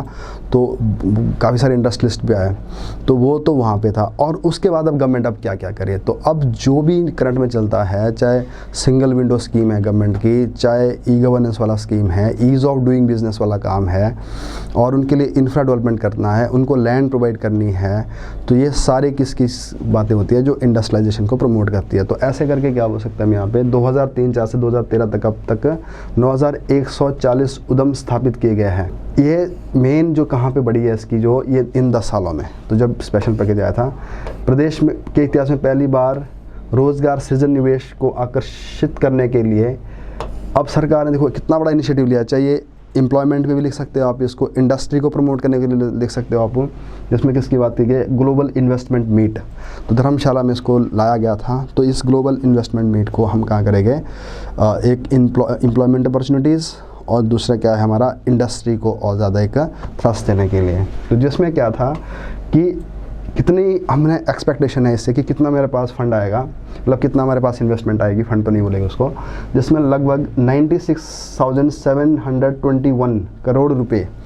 तो 96 करोड़ रुपए वहाँ से आने की उम्मीद है। इतना इन्वेस्टमेंट आएगा बाहर से, नेशनल लेवल पर, इंटरनेशनल लेवल पर। और जिसके लिए 703 समझौते जो उतना मेमोरेंडम ऑफ अंडरस्टैंडिंग वो साइन किए जाएंगे। 700 के करीब मेमोरेंडम ऑफ अंडरस्टैंडिंग साइन किए जाने हैं, जिसमें से उम्मीद कितनी है 96,000 करोड़ रुपीज़ आने की। और जिसमें से अब क्या होगा, अब एक ग्राउंड लेवल पर एक इसके लिए काम करना स्टार्ट होगा। तो वो भी हो गया है यहाँ पे। तो ग्राउंड ब्रेकिंग समारोह में 27 दिसंबर, उसकी ना प्रीलिम्स के इसकी डेट पूछ लेगा कब ये हुआ था। तो 7-8 नवंबर को ये ग्लोबल इन्वेस्टमेंट मीट हुई थी। तो ये डेट याद रखना, केवल प्रीलिम्स में पूछ लेता है, फैक्चुअल जो क्वेश्चन होता है। तो नवंबर में हुई थी और बाकी आगे तो कोविड आ गया। तो उसके बाद इसके लिए क्या कर दिया, दिसंबर में इसके लिए एक मीटिंग बुलाई, जिसमें से 236 परियोजनाओं का ग्राउंड ब्रेकिंग किया गया। तो जिसमें इसको मतलब इसको स्टार्ट करने की इस पे ले आए थे मुख्यमंत्री स्वावलंबन योजना। तो ये भी बहुत बड़ी स्कीम है। तो ये भी क्या किसकी बात करती है, एम्प्लॉयमेंट की। तो अनएम्प्लॉयमेंट एम्प्लॉयमेंट आपका सिलेबस का पार्ट है। तो स्वावलंबन में क्या बोल दिया गया है कि जो हिमाचल के यूथ है 18 से लेकर 35 साल, और वो यूथ क्या करता है 40 लाख तक अपना लोन ले सकते हैं वो। और उसमें क्या है कि जो सब्सिडी देगी सरकार, जो अगर मेल है उनको देगी 25% और जो फीमेल होगी उसको देगी 30%। तो ये बेसिक फैक्ट्स है इसके। और अगर लोन लेना है तो उसमें भी 5% की जो इसमें कंसेशन दी जाएगी। तो एज और कितना दिया जाना है, क्या है और किस क्षेत्र के लिए काम करता है, तो ये करेगा जो अनएम्प्लॉयमेंट को कम करने के लिए, एम्प्लॉयमेंट को बढ़ाने के लिए। तो इसमें भी सरकार, तो बाकी इतने जो 1772 इकाइयाँ स्थापित की गई, तो इसको करने की ज़रूरत नहीं है इतनी। तो इतने लोगों के लिए मतलब करीब 3000 लोगों के लिए बन गया इसमें रोज़गार। तो इसको आप छोड़ सकते हो ऐसे डाटा को। अब अगर बात करें हम यहाँ पे क्या हमारे पास जो रेवेन्यू आता है, तो 70 में कितना रेवेन्यू, तो सिर्फ 7 करोड़ रुपये। और 2019-20 में कितना है 7,921 करोड़ रुपये, मतलब 7,921 करोड़ हमारा क्या है रेवेन्यू है। और इसमें क्या है कि जबकि गैर कर राजस्व है, मतलब नॉन टैक्स रेवेन्यू कितना है 16 करोड़ रुपए से बढ़कर अब कितना है, अगर टोटल रेवेन्यू हमारे पास आ रहा है 7,921 और ये टोटल है। अब रेवेन्यू हमारे पास दो तरह का होता है, एक आता है टैक्स से, एक आता है नॉन टैक्स। तो टैक्स से क्या हो गया, डायरेक्ट टैक्स हो गया हमारे पास, इनडायरेक्ट टैक्स हो गया, जो हमारे पास टैक्स आता है वो टैक्स वाला रेवेन्यू हो गया। उसके बाद क्या आता है, गवर्नमेंट नॉन टैक्स से बहुत कुछ इकट्ठा करती है। जैसे गवर्नमेंट कहीं से फ़ी ले रही है, कहीं पे पोस्ट ऑफिस स्मॉल जो रखे अपने पैसे वहाँ से ले लिया पैसे, है ना, कहीं से कहीं फंड आ गया, तो ये सारा नॉन टैक्स में आता है। तो अब देखो जैसे क्वेश्चन में एक बार मेन से पूछा है क्वेश्चन, तो नॉन टैक्स रेवेन्यू कितना परसेंट आता है हमारे पास, तो आप इसकी कैलकुलेशन निकालना। वैसे आगे इकोनॉमिक सर्वे में और डिटेल में आता है। और प्रीलिम्स से पूछा हुआ है कि नॉन टैक्स रेवेन्यू कितना परसेंट आता है। तो मेंस में तो ऐसे कि 2 बार क्वेश्चन पूछा है, और एक बार पूछा है कि जो नॉन टैक्स जो रेवेन्यू है हमारे, उससे क्या क्या सोर्स हो सकता है। तो नॉन टैक्स रेवेन्यू हमारा बहुत सारे जो आइडियल पोटेंशियल है हमारे पास, टूरिज़्म है, ठीक है जी, और हमारा फ़ी है जो गवर्नमेंट अपनी जो मैनेजमेंट करती है, अपने जो एसेट्स होती है उनको आगे देती है। तो इस तरह से काफ़ी सारे रिसोर्सेज बन जाते हैं। तो आगे डिटेल में इकोनॉमिक सर्वे में आएगा, तो इस तरह से क्वेश्चन पूछा हुआ है। तो major source of non tax revenue in state. तो अब ये इतना क्या है 16 करोड़ से बढ़कर कितना हो गया, अब 2,447 करोड़ इसमें से पैसा आता है नॉन टैक्स रेवेन्यू में से। अब घर के समीप लोग अपना क्या कर सकते हैं, अपनी डिमांड रख सकते हैं सरकार अपने जो ऑफिसर्स हैं उनके आगे शिकायत कर सकते हैं। तो वो क्या हो गया, जनमंच। तो मुख्यमंत्री से, और अगर दूर से हेल्पलाइन शिकायत करें तो 1100 मुख्यमंत्री संकल्प हेल्पलाइन हो गई। तो एक गवर्नेंस का पार्ट हो गया। किसी की आय, और जो ये भी प्रीलिम्स का क्वेश्चन है कि जो ओल्ड एज लोग हैं उनको क्या कर दिया, 70 साल से ऊपर सबको पेंशन मिलेगी। उसमें कोई ऐसा एज का, कास्ट का इसका कोई क्राइटेरिया नहीं रखा हुआ है। और स्वच्छ भारत अभियान के अंदर भी काम है। तो 2016 में क्या बन गया हम, ओपन डेफिकेशन फ्री बृहत शौचालय स्वच्छ मुक्त राज्य का दर्जा मिल गया था। तो दूसरी स्टेट बना है इंडिया। एक है प्रकृति के अपार, इसमें क्या है, हाँ जो हमारे पास क्या है टूरिज़्म है। तो तो टूरिज़्म में क्या है 7.3% हमारा योगदान रहता है जीडीपी में। ये भी प्रीलिम्स से क्वेश्चन है। 7.3% योगदान रहता है हमारा किसमें, जीडीपी में, मतलब that comes from tourism sector. अब सरकार की इस साल जिसका बहुत बखान करी है सरकार, वो है नई राहें नई मंजिल योजना। अब इसमें आप इसको भी लिख लो कि किस किस के लिए क्या है। चांशल घाटी को किया है स्कीइंग के लिए। तो जो नई राहें नई मंजिल के अंदर जो जगह अभी आइडेंटिफाई कर चुके हैं और जिनको अभी ऑपरेशनलाइज करना है वो कौन कौन सी है और किस किस के लिए है, मतलब ये क्वेश्चन आ सकता है, पूछ सकता है वो प्रीलिम्स के लिए। तो चांशल घाटी शिमला में है, रोडों में, तो ये स्कीइंग के लिए है। और उसी तरह से झंझेली ये है मंडी में, तो झंझेली है इको टूरिज़म के लिए। तो इको टूरिज़म का मतलब क्या हो गया, इको टूरिज़म के अंदर जो पहला जो फैक्टर है दैट इज़ नेचर इटसेल्फ, कि हम नेचर को किसी तरह से हार्म नहीं करेंगे पर टूरिज़्म बढ़ाएंगे वहाँ पे। और दूसरा कंपोनेंट है उसका वहाँ के लोकल लोग, तो उन लोकल लोगों को क्या मिलेगा, वहाँ पे रोज़गार मिल जाएगा वहाँ पे, और वो होम स्टे वगैरह कर सकते हैं। और तीसरा हो गया टूरिस्ट। तो टूरिस्ट क्या आएगा, जहाँ से भी आएगा उसको वहाँ का लोकल कल्चर और नेचर उसको डायरेक्टली उसके समझ लीजिए दर्शन हो जाएगा उसको नेचर के। तो टूरिज़्म का बेनिफिट है, उसको नेचर देखने को मिल रहा है, और नेचर को खुद का बेनिफिट है कि उसकी प्रोटेक्शन भी हो रही है और उसके ऊपर पैसा भी लग रहा है और नेचर को ही बचाया जा रहा है, और लोकल का भी इसमें बेनिफिट हो रहा है। और अल्टीमेटली स्टेट का इसमें 2-3 लेवल बेनिफिट है कि एक तो स्टेट इसमें एम्प्लॉयमेंट जनरेशन हो रही है कि अब सरकारी नौकरियों की तरफ नहीं भागेंगे लोग, सरकार की तरफ बर्डन नहीं होगा कि हमें नौकरी दो, लोग खुद वहाँ पर नौकरी करेंगे। और दूसरा अल्टीमेटली स्टेट को यहाँ पे रेवेन्यू भी आ जाएगा। तो इको टूरिज़्म के लिए किसको इसमें आइडेंटिफाई कर दिया, दैट इज़ झंझेली। और बीड बिलिंग को पैराग्लाइडिंग के लिए, ये तो आपको पता ही होगा बीड बिलिंग किसके लिए, बीड बिलिंग और लार्जी, 2 जगह आइडेंटिफाइड है जो जिसके अंदर है बीड बिलिंग एंड लार्जी, और दोनों किसके लिए, पैराग्लाइडिंग के लिए। और तातापानी पोंग डैम, तो तातापानी कहाँ पे आएगा, सतलुज पे, और पोंग डैम कहाँ पे आएगा, कांगड़ा में ब्यास रिवर के ऊपर। और ये किसके लिए, जो हमारे वाटर स्पोर्ट्स जल क्रीड़ा के लिए विकसित किया जा रहा है। तो ये सारी जगह आपको पता होनी चाहिए, झंझेली है, तातापानी हो गया, और पोंग डैम हो गया, चांशल हो गया। तो ये किस किस के लिए, उन्नत तकनीक के निर्मित हवाई अड्डे बना रहे हैं हम, अच्छी लेवल के हवाई अड्डे, तो 4 लेन सड़क रेलवे, तो ये सब कुछ हो रहा है। तो नीति आयोग इंडिया इनोवेशन इंडेक्स 2020 में पहाड़ी राज्यों और उत्तर पूर्वी राज्यों में शामिल रहा है। अब ये क्वेश्चन ना, ये भी प्री के लिए बन सकता है क्वेश्चन, इसकी थोड़ी मेरे पास अभी एक और भी इसका इन्फॉर्मेशन है। और देखो जिसमें, तो NITI Aayog release 2nd edition of India innovation index. तो इसमें आपने पहले तो देखना है कि इंडिया इनोवेशन इंडेक्स कौन निकालता है, तो आंसर होगा नीति आयोग। और इसने क्या कर रखा है, इनोवेशन समझते हो ना कि कुछ नया करना, है ना। तो अब इनोवेशन और इन्वेंशन में फ़र्क है। इन्वेंशन में तो आप समझ लीजिए या डिस्कवरी में क्या समझते हैं हम कि कुछ नया ही लेके आए। इन्वेंशन से लाइट है कि नई इन्वेंशन हो गई, है ना। डिस्कवरी में क्या कर दिया, जो चीज़ ऑलरेडी एग्जिस्ट करती है उसको निकाल दिया, जैसे लॉ ऑफ ग्रेविटी है तो वो डिस्कवरी हो जाएगा, वो इन्वेंशन नहीं होगा। पर इनोवेशन में क्या होता है कि आपके पास सारी चीज़ें पड़ी हुई है, उन सबको इकट्ठा कर दिया। अब जैसे अभी हम देखते हैं कि ओला कैब या उबर कैब चलती है सिटीज़ में, तो उबर कैब के पास क्या है, ड्राइवर कहीं पहले ड्राइविंग करनी आती है उसके पास, गाड़ी भी उसके पास ऑलरेडी है, इंटरनेट हमें कोई जियो वाला दे रहा है, एयरटेल वाला दे रहा है, मोबाइल हमें कोई कंपनी दे रही है, तो इन सभी इकट्ठा करके एक ऐप तैयार कर दी और हो गई ये चीज़। तो इसमें क्या है कि अब जो नीति आयोग ये बोलते हैं कि कौन सी ऐसी स्टेट है जो इनोवेशन में ज़्यादा काम कर रही है। तो जैसे अब्दुल कलाम से हमारे, तो वो ज़्यादा फोकस इनोवेशन पे करते थे, बोलते कि सब कुछ पढ़ा है कि आपका इनोवेटिव माइंड होना चाहिए, आप कुछ भी कर सकते हो। अगर इनोवेशन होगी तो क्या होगा, इसमें जो यंग लोग हैं, जो यूथ होगा, वो अपने लिए रोज़गार बनाना स्टार्ट कर देंगे, वो, है ना। तो सरकार के ऊपर उनका डिपेंडेंसी नहीं रहेगी, और साथ साथ क्या करेगा, वो स्टेट के लिए कंट्रीब्यूट भी करेंगे, वो अपनी स्टेट के लिए और अपनी देश के लिए। तो अब नीति आयोग ये बोलता है कि अब इसमें ये देखना होता है कि उस स्टेट को देखते हैं हम कि इनोवेटिव स्टेट जो सबसे पहले तो कि अपना जो जीडीपी का कितना % खर्च करता है रिसर्च एंड डेवलपमेंट में। और दूसरा क्राइटेरिया इसका ये देखा जाता है कि सबसे पहले तो क्योंकि जीडीपी का कितना पार्ट आप इस पर खर्च कर रहे हो स्टेट की तरफ से। अच्छा, एक क्या होता है कि जब भी कोई हम इनोवेटिव आइडिया करेंगे, कुछ नया करेंगे, तो उसमें हम क्या करेंगे, उसको पेटेंट के लिए अप्लाई कर देंगे। जैसे अगर मैंने अभी आपको मैंने पढ़ाना स्टार्ट कर दिया, तो मेरा एक हो सकता है कि इनोवेटिव आइडिया भी माना जाएगा इसमें, क्योंकि मेरे को तो सिर्फ थोड़ी बहुत नॉलेज थी।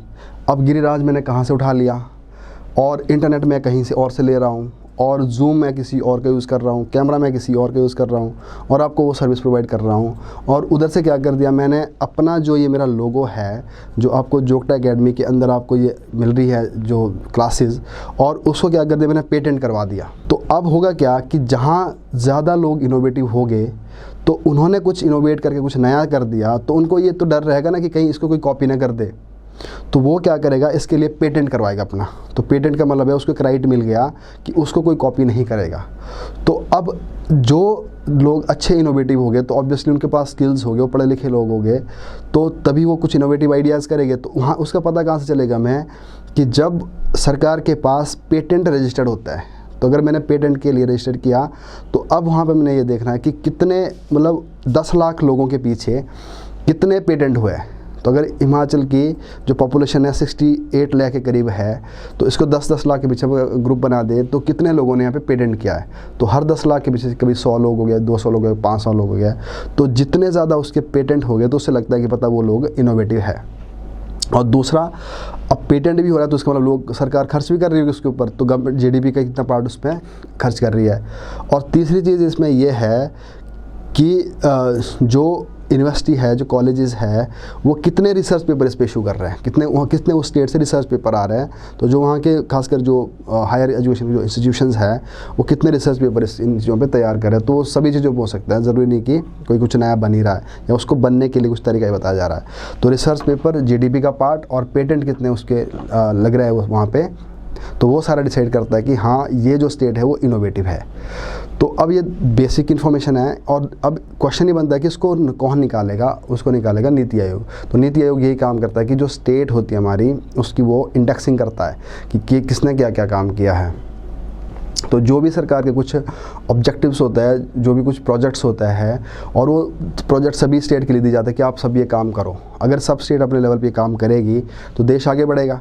और उन स्टेट को मोटिवेट करने के लिए सरकार, ये नीति आयोग क्या करता है, उनकी रिपोर्ट जारी करता है कि कौन क्या कर रहा है। तो अब एक स्टेट ने जो अच्छा किया वो दूसरी स्टेट के लिए एक रोल मॉडल बन जाएगा। तो ऐसे में क्या हो जाएगा, अब सभी स्टेट का इसमें बेनिफिट मिलना स्टार्ट हो जाएगा, है ना। तो अब इसमें देखो इंडस्ट्री में भी आप इसको यूज़ कर सकते हैं इस चीज़ को कि हिमाचल की एक प्रगति है। एम्प्लॉयमेंट में लिख सकते हो आप, हम ये सब कुछ कर रहे हैं ना। इवन एजुकेशन में कर सकते हो आप, इवन स्किल में बात कर सकते हो इसकी। तो अब इसमें क्या कर दिया सरकार ने, अगला काम है कि इसमें 3 कैटेगरी कर रखी है स्टेट ने। एक हो गई मेजर स्टेट्स, उनकी अलग रैंकिंग निकलती है। एक हो गई यूटीज़, उनकी अलग रैंकिंग निकलती है। और इसी तरह से एक हो गई हिल states and north east state. तो 3 तरह की कैटेगरी है ये। तो मेजर स्टेट्स, यूटीज़ और हिल स्टेट एंड जो नॉर्थ ईस्ट की जो स्टेट्स है उन सब की।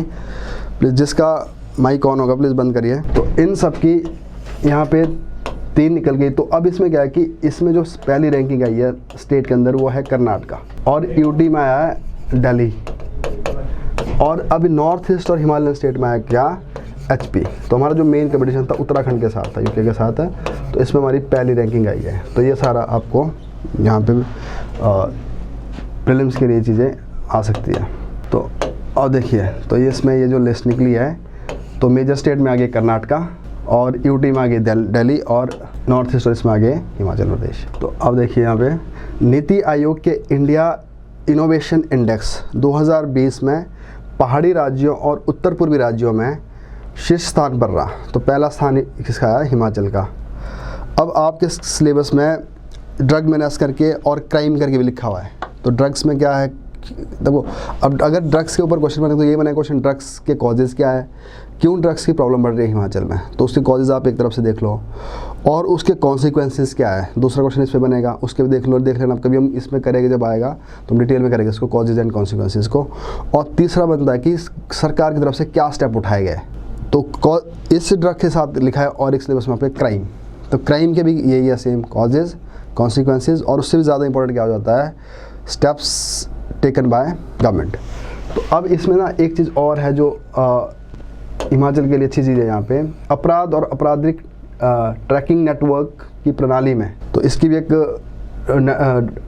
जो हमारा क्राइम एक्टिविटी जो नेटवर्क ट्रैकिंग वाला जो सिस्टम है, उसमें सबसे अच्छा प्रदर्शन करने वाला राज्य हिमाचल घोषित किया गया है। तो उसमें हिमाचल क्या है, रैंकिंग 1 है। तो अगर क्वेश्चन ये पूछता है कि क्या स्थिति है हिमाचल में भी क्राइम के ऊपर, तो आप बोल सकते हो कि वैसे क्राइम है, बट उसके बावजूद क्या है कि हमारे पास ये जो ये नेटवर्क है उसमें हिमाचल की पहली रैंक आई है। तो राज्य में शांति न्याय मजबूत संस्थाओं की श्रेणी में प्रथम स्थान मिला है। तो अगर हम बोलते हैं कि कहाँ पे अच्छा जुडिशियल सिस्टम है, न्याय लोगों को जल्दी मिलता है, उसमें हिमाचल का पहला रैंक आया हुआ है ना। और शिक्षा के क्षेत्र में हमारा दूसरा स्थान आता है। तो पहले में कौन आता है? हमेशा केरला आ जाता है। तो ये भी सरकार की विकास लक्ष्यों के इंडिया इंडेक्स, जो हमारे जो डेवलपमेंट के हमारे जो टारगेट्स है उनकी भी एक अगर सूची निकाली जाए तो इंडेक्स 2019 में अपने प्रदर्शन के लिए दूसरे सर्वश्रेष्ठ स्थान पर रहा। तो दूसरा स्थान हिमाचल का इसमें रहा कि हमने कितने अचीव किए। बड़े राज्यों की श्रेणी में शिक्षा के क्षेत्र में दूसरी बात स्टेट ऑफ स्टेटस अवार्ड प्राप्त हुआ है। तो हिमाचल को फिर से मिला है किसके लिए? एजुकेशन के लिए second time status of status award. और स्वास्थ्य और समग्र प्रदर्शन के क्षेत्र में दूसरा पुरस्कार फिर मिला है। तो एजुकेशन के लिए भी और हेल्थ के लिए भी। तो हिमाचल को दो बारी हर साल मतलब लगातार 2 साल में अवार्ड मिला है। हिमाचल स्वच्छ जल और स्वच्छता के क्षेत्र में तीसरे स्थान पर रहा है। तो ये सारा पता होना चाहिए आपको। तो अब यहाँ पे देखो ना, क्वालिटेटिव एस्पेक्ट ऑफ पॉपुलेशन अपने आप ही हो रहा है चीज़ें। अगर हम ये चीज़ें मिल रही है, हमें अवार्ड मिल रहे हैं, हमें एजुकेशन में मिल रहा है, हेल्थ में मिल रहा है, पानी में मिल रहा है, क्राइम में मिल रहा है, तो जो पॉपुलेशन का जो क्वालिटेटिव एस्पेक्ट है वो इन्हीं से बनता होता है कि वहाँ एजुकेशन क्या है, वहाँ हेल्थ क्या है, और उस वहाँ रहते हुए में सिक्योरिटी मतलब जो सेफ्टी, किससे हंगर भूख से हो रही है, और साथ में क्राइम से हम सेफ़ हैं वहाँ पे। तो क्राइम में भी क्या हमारा रैंकिंग अच्छी है। तो उसका मतलब है तो अगर आपके पास इतना डाटा भी है ना मेंस में लिखने के लिए, मैं आपको पूरी गारंटी के साथ बताऊँ सफिशेंट है। क्योंकि ऐसा नहीं है कि इसके लिए आप बहुत बड़ी बड़ी बुक्स पढ़ना स्टार्ट कर दो। ये बेसिक है, जनरल नॉलेज है, ये जो आपको पता होना चाहिए। तो इस तरह से क्या है कि यह बड़ी प्रसन्नता की बात है कि हमारे देश में पूर्ण राज्य के रूप में पिछले 50 वर्षों में विकास के सभी क्षेत्रों में आशातीत प्रगति है। इसका श्रेय प्रदेश के कर्मठ, बोले वाले, ईमानदार और मेहनतकश लोगों को जाता है। तो ये लास्ट लाइन है जिसकी, आओ हम सब मिलकर अपने प्रदेश को विकास के शिखर तक ले आएँ। तो ये इसका लास्ट लाइन थी कि तो शिखर तक लेके जाना है हिमाचल को। तो इसके लिए सबको हमें इसी लेवल पे कंट्रीब्यूट करना है। और एक सरकार की ऐप है शिखर की और हिमाचल प्रदेश, अपने अपने फ़ोन में उसको डाउनलोड करना। तो उस ऐप का ई गवर्नेंस है ना, और क्या कहते हैं हमारे जो सर्विस जो गवर्नमेंट की जो पॉलिसीज़ है उसको हमें पहुंचाती है। और उसमें आपको एक चीज़ और मिलेगी, उसमें जो न्यूज़ वगैरह भी आती रहती है, तो वो भी सही चीज़ है। तो उसको भी आप डाउनलोड कर सकते हो अपने। तो अब देखिए जी, इसमें स्टोरी है कवर्ड, स्टोरी नहीं है वैसे, एक्चुअली ये बुक है और उस बुक के बारे में लिखा गया है समीक्षात्मक लेख। तो पजौथा जो आंदोलन था, देखो पजौथा मूवमेंट ऐसी है जो बड़ी ज़्यादा इंपॉर्टेंट है हिमाचल के लिए, और इसको मैं बताता हूँ क्यों ज़्यादा इंपॉर्टेंट है ये। तो जो सूरत वेद जी है, तो उन्होंने कोई बुक लिखी थी, उस बुक की इसमें थोड़ी सी समीक्षा की गई है इसके ऊपर, उसकी मतलब ब्रीफ इसकी वो की है, उसकी समराइज़ किया गया इस किताब का क्या क्या इसका था। तो देखो जो पजौथा मूवमेंट है उसकी अपने आप में बहुत ज़्यादा इम्पोर्टेंस है। देखो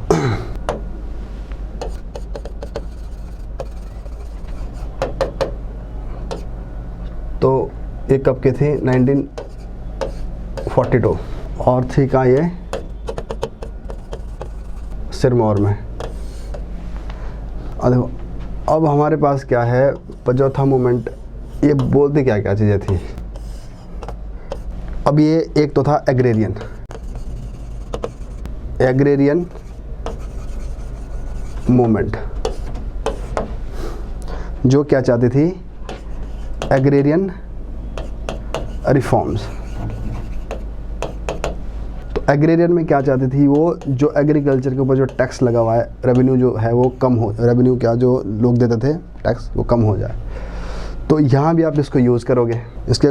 और इससे भी जो बड़ी चीज़ है ये एग्रेरियन में क्यों जोड़ा गया इसको, इसका जो रिलेशन था वो है किसान जो सभा थी, किसान सभा हिमाचल में, पंजाब में, उससे उसके साथ इसका पूरा लिंक था।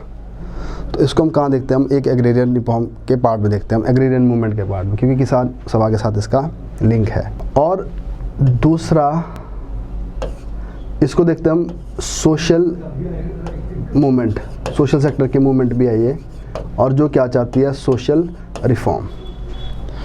अब उसमें क्यों अच्छी मानी गई है ये, क्योंकि इसने क्या किया, जो बेगार जो सिस्टम था, बेगार थी, और जैसे रीत जैसी जो मेनली तो बेगार, उस जैसी जो प्रथाएं थी हिमाचल में। बेगार में क्या होता था, लोगों को फ्री में काम करना होता था, मतलब राजा का जो काम होता था वो विदाउट वेजेस और विदाउट उनके जो सैलरी थी उसके बगैर उनको काम करना होता था, वो बेगार थी। तो उसके लिए भी लड़ना चाहते थे, तो इसके लिए भी इसने वैसे ही काम किया। और थर्ड है फ्रीडम स्ट्रगल। अब जो ये बेद जी है, ये बेसिकली किस में थे, इनका फ्रीडम स्ट्रगल के लिए ज़्यादा काम करते थे लोग। तो फ्रीडम स्ट्रगल में इसको किसके साथ हम इक्वेट करते हैं, 1942 में जो आई थी हमारे पास गांधी जी की क्विट इंडिया मूवमेंट, तो उसके साथ इसका लिंक है। क्विट इंडिया मूवमेंट और नॉन कॉपरेशन थोड़ा तरीका भी था इसका, क्विट इंडिया मूवमेंट के साथ इसको जोड़ दिया। तो इस तरह से तीनों तरह की मूवमेंट है ये, एग्रेरियन मूवमेंट भी थी ये, और सोशल मूवमेंट भी थी ये, और फ्रीडम जो स्ट्रगल की मूवमेंट थी उसमें भी थी। तो इसलिए अगर हम बड़े लेवल पर देखें तो इस तरह से बात हो जाती है। बट गवर्नमेंट जो उस टाइम जो सरकार थी, जो वहाँ का राजा था, तो उन्होंने क्या किया था, इनको बड़े हैवी हैंड से उसको सप्रेस कर दिया था।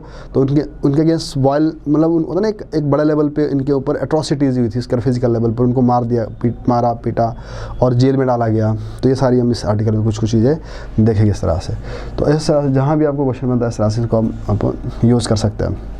और थोड़ा सा लिंक इसके साथ है, बाद में प्रजामंडल के साथ हो जाता है। तो जो प्रजामंडल जो मूवमेंट थी तो उसका भी साथ लिंक था। तो प्रजामंडल में थोड़ा सा ये हो गया था, जो प्रजामंडल उस टाइम जो चला था, जो सूरत बेद ने जो ट्राई किया था उस टाइम वाइस परमार को बुलाने का कि आप आइए इस मूवमेंट में, तो आप इसको लीड करिए तो ज़्यादा बेटर रहेगा कि आप ज़्यादा एक रिनाउंड फेस हो हिमाचल के अंदर। तो ऊपर उन्होंने क्या किया था, जो इसमें लिखा हुआ है कि मना कर दिया था कि शायद यहाँ इस ऐसी मूवमेंट में मैं नहीं आऊँगा जहाँ पर थोड़ा ज़्यादा वायलेंट हो जाए कोई चीज़ें, और ज़्यादा मतलब ज़्यादा सरकार के अगेंस्ट बिल्कुल ही तोड़ फोड़ करने की बात करे। तो इस तरह से इन लेवल पर ही है। तो अब इस आर्टिकल को आप समझने इसमें क्या क्या है, तो जो वो बुक है उसके बारे में कुछ बताया है। अब देखिए जी, तो जो चौथा, तो इसमें कुछ हिस्टोरियन जो लोग थे रेवोल्यूशनरी लोग, जो बेद सूरत जी के निकटतम मित्र हेतराम पहाड़िया ने बेद जी की दिव्य विभूति माना है, जो उसकी मतलब बुक है उसके बारे में बताया गया है। और शेरजंग चौहान, ये सारे इस मूवमेंट के लीडर थे ये। शेरजंग चौहान ने इन्हें एक मानवता की संज्ञा प्रदान की गई है। बेद सूरत सिंह चौहान द्वारा लिखित तथा डॉक्टर प्रेम लाल गौतम द्वारा कोई बुक है, तो बुक कितनी देश भारती प्रकाशन से ये आई थी। तो इसमें इस मूवमेंट के बारे में उन्होंने बताया कि वैसे तो जो बेद सूरत पहले इसमें थे ही नहीं इन्वॉल्व, तो बाद में आता है ये। तो देखो, पचौथा आंदोलन की सफलता में संस्कृति की झलक नज़र आती है, जिसकी पृष्ठि में यहाँ दी जाने वाली धा और लोटे लूण की प्रथा से बखूबी करता है। अब यहाँ पे क्या है कि जो ये धा लोटे लूण वाली प्रक्रिया है, इसको देखो ना, उस टाइम क्या था, उस टाइम ये लोटे लूण वाली जो प्रक्रिया थी ये बड़ी अच्छी मानी गई थी सोसाइटी के लिए। मतलब सोसाइटी को एक अच्छे कॉज के लिए कलेक्टिव होकर लड़ने की प्रथा थी। बट आज की डेट से इसका दुरुपयोग हो रहा है हिसाब से। तो लोटे लूण में क्या होता है, अगर लोटे लूण में क्या होगा, एक लोटे के अंदर पानी डाल के उसके अंदर, तो जो गांव के लोग हैं उनको वो पानी पिलाया जाता है देवते की तरफ से, कि एक तरफ से उनको, जिसको हम कसम देना बोलते हैं। तो उस पानी को जिसने पी लिया तो उसको क्या होगा, उस गांव के उस एरिया के कॉमन कॉज के लिए लड़ना पड़ेगा, इकट्ठे रहना पड़ेगा। तो अब ये हिसाब से बोल दिया कि हम अब इस एक नोबल कॉज के लिए कमिटेड हो गया। तो उसमें किसको इन्वॉल्व कर दिया, जो गांव का देवता होगा उसको। तो ये जो लोटे लूण वाली जो प्रवृत्ति थी उस टाइम, तो उसने क्या किया था कि पचौथा मूवमेंट के लिए बहुत सारे लोगों को क्या कर दिया, जोड़ दिया था। तो अब लोगों को क्या होना पड़ा, एक अम्ब्रेला के नीचे आना पड़ा, उस लोटे के नीचे आना पड़ा कि अब आपको इसके लिए लड़ना पड़ेगा। तो इससे इसको बढ़ाया था। बट अभी क्या होता है, आज की डेट्स में पंचायत इलेक्शन में चीज़ देखने को मिलती है। अगर आप सब लोग देखते होते हैं तो पंचायत में खासकर जहाँ पे देवते वाला कंसेप्ट होता है, तो वैसा तो हिमाचल के सभी जगह होता है। तो वो भी क्या करता है कि पंचायत में कैंडिडेट जो मर्जी हो, जिस तरफ गाँव का एक कलेक्टिव डिसीजन होता है कि इसको वोट करनी है, तो सब लोग क्या करेंगे, वो लोटे लून वाला कंसेप्ट लगा के क्या कर देते हैं, उससे किसी को बाहर नहीं जाने देते हैं। तो जो यहाँ पे जो पर्सनल विल होती है वो आपको कलेक्टिव विल के आगे क्या करनी पड़ेगी, सरेंडर करनी पड़ेगी। तो पर्सनल विल कलेक्टिव के आगे सरेंडर करनी पड़ेगी। तो कई बार इसके बहुत ज़्यादा फ़ायदे भी हो जाते हैं कि हमें एक कलेक्टिवली ऑर्गेनाइज होना भी पड़ता है, और कई बार इसके नुकसान भी होते हैं, जैसे आजकल पंचायती राज के अंदर है। तो इसकी भी इसमें बात की गई है, लोटे लून के बारे में इसमें बताया है इस किताब के अंदर। तो प्रजामंडल आंदोलन की जो वैसे प्रथम चरण 1936 में प्रवेश करते ही, अब आपको पिछली क्लास में हमने किया था 37 में तो प्रजामंडल, 38 में हिमालयन रियासत प्रजामंडल भी बन गया था। तो अब इसकी जो प्रजामंडल की जो प्रथम चरण थी वो 36 में स्टार्ट हो गई थी। और इसके अंदर जो गरम दल के नेता थे तो तहसील पोंटा के चौधरी शेरगंज, चौधरी शेरजंग, मुल्तान जेल से रिहा होने के बाद इसमें ये भी आ गया जी इस मूवमेंट में।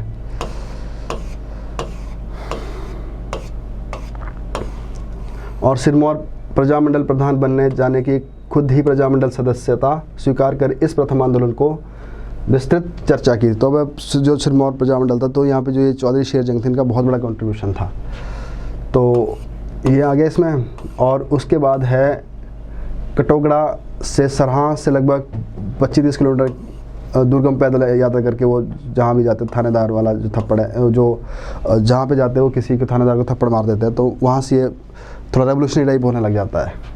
अब यहाँ पुस्तक के पृष्ठ 35 वेद जी ने बड़े चतुराई से पठान का वेश धारण कर जेल से निकलकर जर्मनी पहुँचे। तो अब इनका लिंक ऐसा था, जो हमारे जो सुभाष चंद्र बोस जी थे वो जर्मनी में जाके अपनी जो आर्मी बनाना चाहते थे, पहले हिटलर के साथ कोलैबोरेट करना चाहते थे, उधर भी चले गए थे। वो नहीं गए थे, उन्होंने उनके बारे में जिक्र किया है। जो सुभाष चंद्र बोस थे, तो अपनी बुक में इन्होंने इसके बारे में जिक्र किया है, सुभाष चंद्र बोस किस तरह से वहाँ पे जर्मनी गया थे और अपनी एक जो इंडियन आर्मी जो बनाना चाहते थे, आज़ाद हिंद फौज की जो इन्होंने बात किया, तो ये भी इसमें थोड़ा सा बताया गया है। स्टार्ट हो गया क्या, पजौथा आंदोलन। तो पहले मूवमेंट कौन सी थी यहाँ पे, प्रजामंडल मूवमेंट। तो अब उस प्रजामंडल के ये लीडर थे, तो उस टाइम अभी पजौथा नहीं स्टार्ट होता, तो प्रजामंडल ही स्टार्ट था। तो प्रजामंडल को पहला दौर था।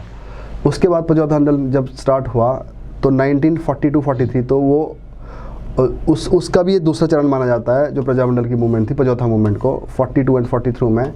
तो अब इन्होंने क्या समझ लिया था कि जो सरकार है उसको यहाँ से निकाल दो।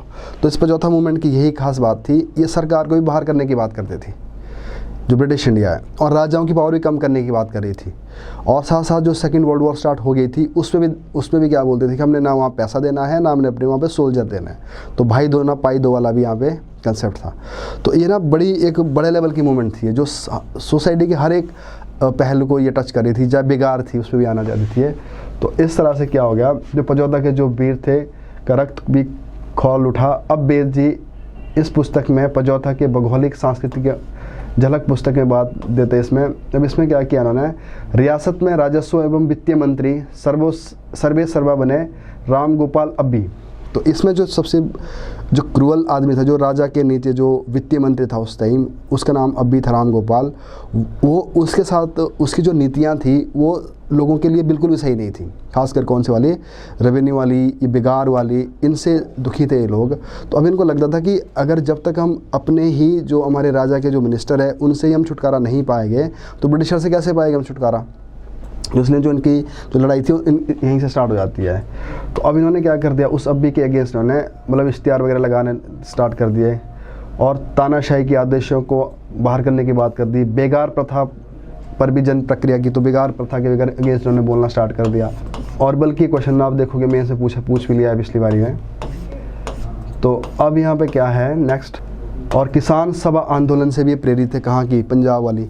तो बेगार, किसान सभा, रेवेन्यू सिस्टम, ब्रिटिश सरकार को बाहर फेंकना, तो इतने सारे इनके ये मुद्दे थे। आंदोलन चलाने के में मुख्य बाधा यहाँ के लोगों का पारस्परिक वैमनस्य था। अब सवाल ये था कि अगर इन लोगों को चलाना है, एक बड़ी मूवमेंट चलानी है, तो लोगों को कैसा इकट्ठा करें। लोग आते नहीं थे, सुनते नहीं थे, लोग आओ जी आओ। तो उसके लिए क्या करना पड़ा उनको, जो वो सिस्टम थी। तो अगर लोगों को इकट्ठा होने के लिए सबसे पहले क्या लाना पड़ेगा, किसी लीडर को। अब लीडर किसको लाया गया है, वेद जी को। तो यहाँ पे क्या आ गया, जो वेद सूरत जी थे, तो इनके पास एक मतलब एक सेंट्रल पॉइंट बन गया है, क्योंकि नहीं तो लोगों को इकट्ठा करना सही नहीं था, आ नहीं रहे थे वो लोग। तो एक तो इनको लीडर मिल गया। और यहाँ पे इनकी जो मीटिंग हुई टपरोली महासम्मेलन, तो ये भी प्री के लिए याद रखना, टपरोली महासम्मेलन किसके साथ जुड़ा हुआ है, पजौथा मूवमेंट के साथ। और इसमें मीटिंग हुई और इसमें जैसे मियाँ पार्टी के प्रथम आंदोलन, ये सारे यहाँ पे लोग आ गए।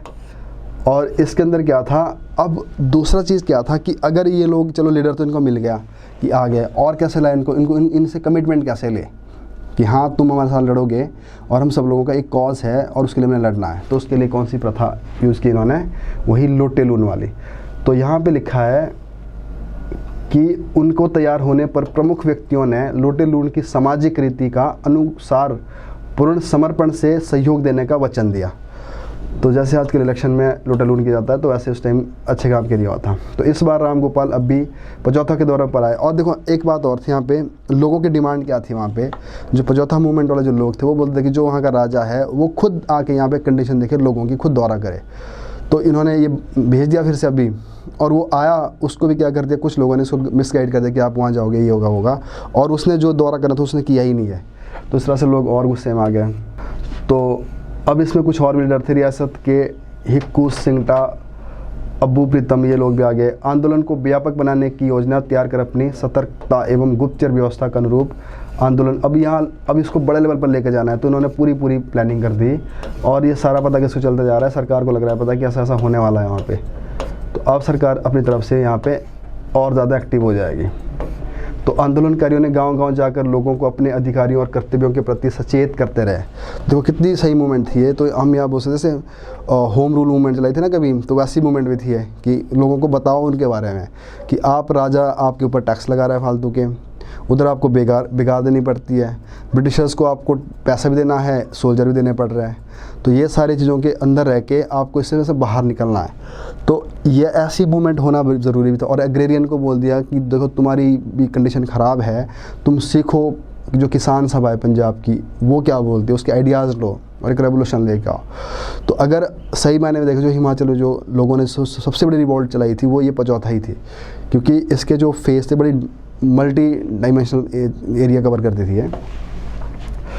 तो अब इस तरह से क्या हुआ, और इधर रियासती प्रशासन ने भी जनसाधारण में दहशत का वातावरण फैला दिया था। और कौन सी नीति करेगी, फूट डालो और समाज करो। तो अगर सरकार को तो लग रहा है पता कि ऐसा हो रहा है, तो सरकार क्या करेगी, अपने से डराने की कोशिश करेगी लोगों को, और जो लोगों की जो उसमें ग्रुप में इन्वॉल्व होगी उसको तोड़ने की कोशिश करेगी यहाँ पे। तो ये देखो हर सरकार का होता है, ये सरकार चाहे कांग्रेस की रही होगी चाहे मोदी की रही होगी, जो भी होगा। जैसे आजकल भी देखते हैं जो किसान आंदोलन चला हुआ है, चलो उसको पॉलिटिकल कमेंट नहीं कर रहा हूँ मैं यहाँ पे। तो जो गवर्नमेंट क्या करती है हमेशा यही काम करती है, उसको सप्रेस करने की कोशिश भी करेगी, इवन उससे फूट डालने की कोशिश करेगी ताकि वो जल्दी जल्दी टूट जाए। तो वो ऑब्वियसली वो ऐसे करेगी जैसे उसको उस टाइम करना चाहिए था। तो पुलिस वगैरह हो गया। तो अब यहाँ पे एक बड़ा घटना क्या, आंदोलन करने के दौरान एसपी जगत सिंह की पिटाई तथा विवाद का रोमांचकारी वर्णन पृष्ठ 89 में किया। तो इसमें एक बात यहाँ पता चलती है कि इन्होंने क्या कर दिया कि जब इनका जो एसपी था उसको ही पिटाई कर दी उसकी, तो अब उससे क्या होगा, इसमें और ज़्यादा वायलेंस होने के चांसेस है। तो अगर महात्मा गांधी होता तो इस मूवमेंट को मानता नहीं है। और इसी दौर अगर बोला गया वायस परमार को कि आप आइए जी, तो वायस परमार ने बोला जी मैं तो ऐसी मूवमेंट में आ ही नहीं सकता जहाँ पे आप ऑफिसर को थप्पड़ी मार रहे हो, उसको पीट रहे हो, किसी को क्या कर रहे हो। तो इसलिए थोड़ा सा इसका जो प्रजामंडल का जो एक होता ना कि लिबरल सा जो आइडिया वाले जो लोग थे वो तो इसमें इन्वॉल्व हुए, थोड़े जो एग्रेसिव लोग थे उसमें इन्वॉल्व हो गए थे। तो अब क्या होगा, चूड़दार यात्रा पर निकल गया जी सारे लोग। महाराजा पटियाला, अब यहाँ पे यही बोला गया, महाराजा पटियाला को बोला जी आप तो आओ, थोड़ा हमारा समझौता कराओ सरकार के साथ। अब यहाँ पे ये हो गई थी, सरकार भी अब एग्रेसिव हो गई थी, अब लोग भी उस लेवल पे पहुँच गए थे। तो अब ना लोग पीछे हट सकते थे ना अब आगे बढ़ सकते थे। आगे इसलिए नहीं बढ़ेगी, अब सरकार अपना सब कुछ तंत्र लगा दिया सरकार ने। अब सरकार भी अब अपनी तरफ से एग्रेसिव हो गई थी और पीछे हटने का मतलब नहीं था। तो अब तो जो होगा वैसे ही चलेगा आगे, है ना। तो अब जब पटियाला के राजा से बोला तो उसने मना कर दिया। फिर किसको बोला, वायस परमार को। तो छावनी मियाँ मीर की यात्रा पर उन दिनों वहाँ रहे डॉक्टर यशवंत सिंह परमार को इस आंदोलन का नेतृत्व संभालने का आग्रह किया। तो उन्होंने मैं इस सशस्त्र क्रांति में के हक में नहीं हूँ। तो उन्होंने क्या बोला कि मैं तो ऐसी क्रांति में नहीं हूँ। तो वो लोग फंस गए, अब किधर जाए। तो अब तो उन्होंने यही था कि जो उनका बेदसूरत जैसे लीडर थे वही आगे बढ़ेंगे और अब सरकार क्या करेगी, उनको आगे जाके जेल कर देगी। तो 12 मई 1943 को मेजर हीरा सिंह बाम और लेफ्टिनेंट नारायण दत्त बडौला के नेतृत्व में सेना और पुलिस जवान राजगढ़ किले में पहुंच गए जी। अब क्या होगा, सीधा सेना पहुंच गई और वहाँ लगे क्या, धारा 344 मार्शल लॉ लग गया। अगर मार्शल लॉ लगेगा अब क्या होगा, नेताओं की पिटाई होगी।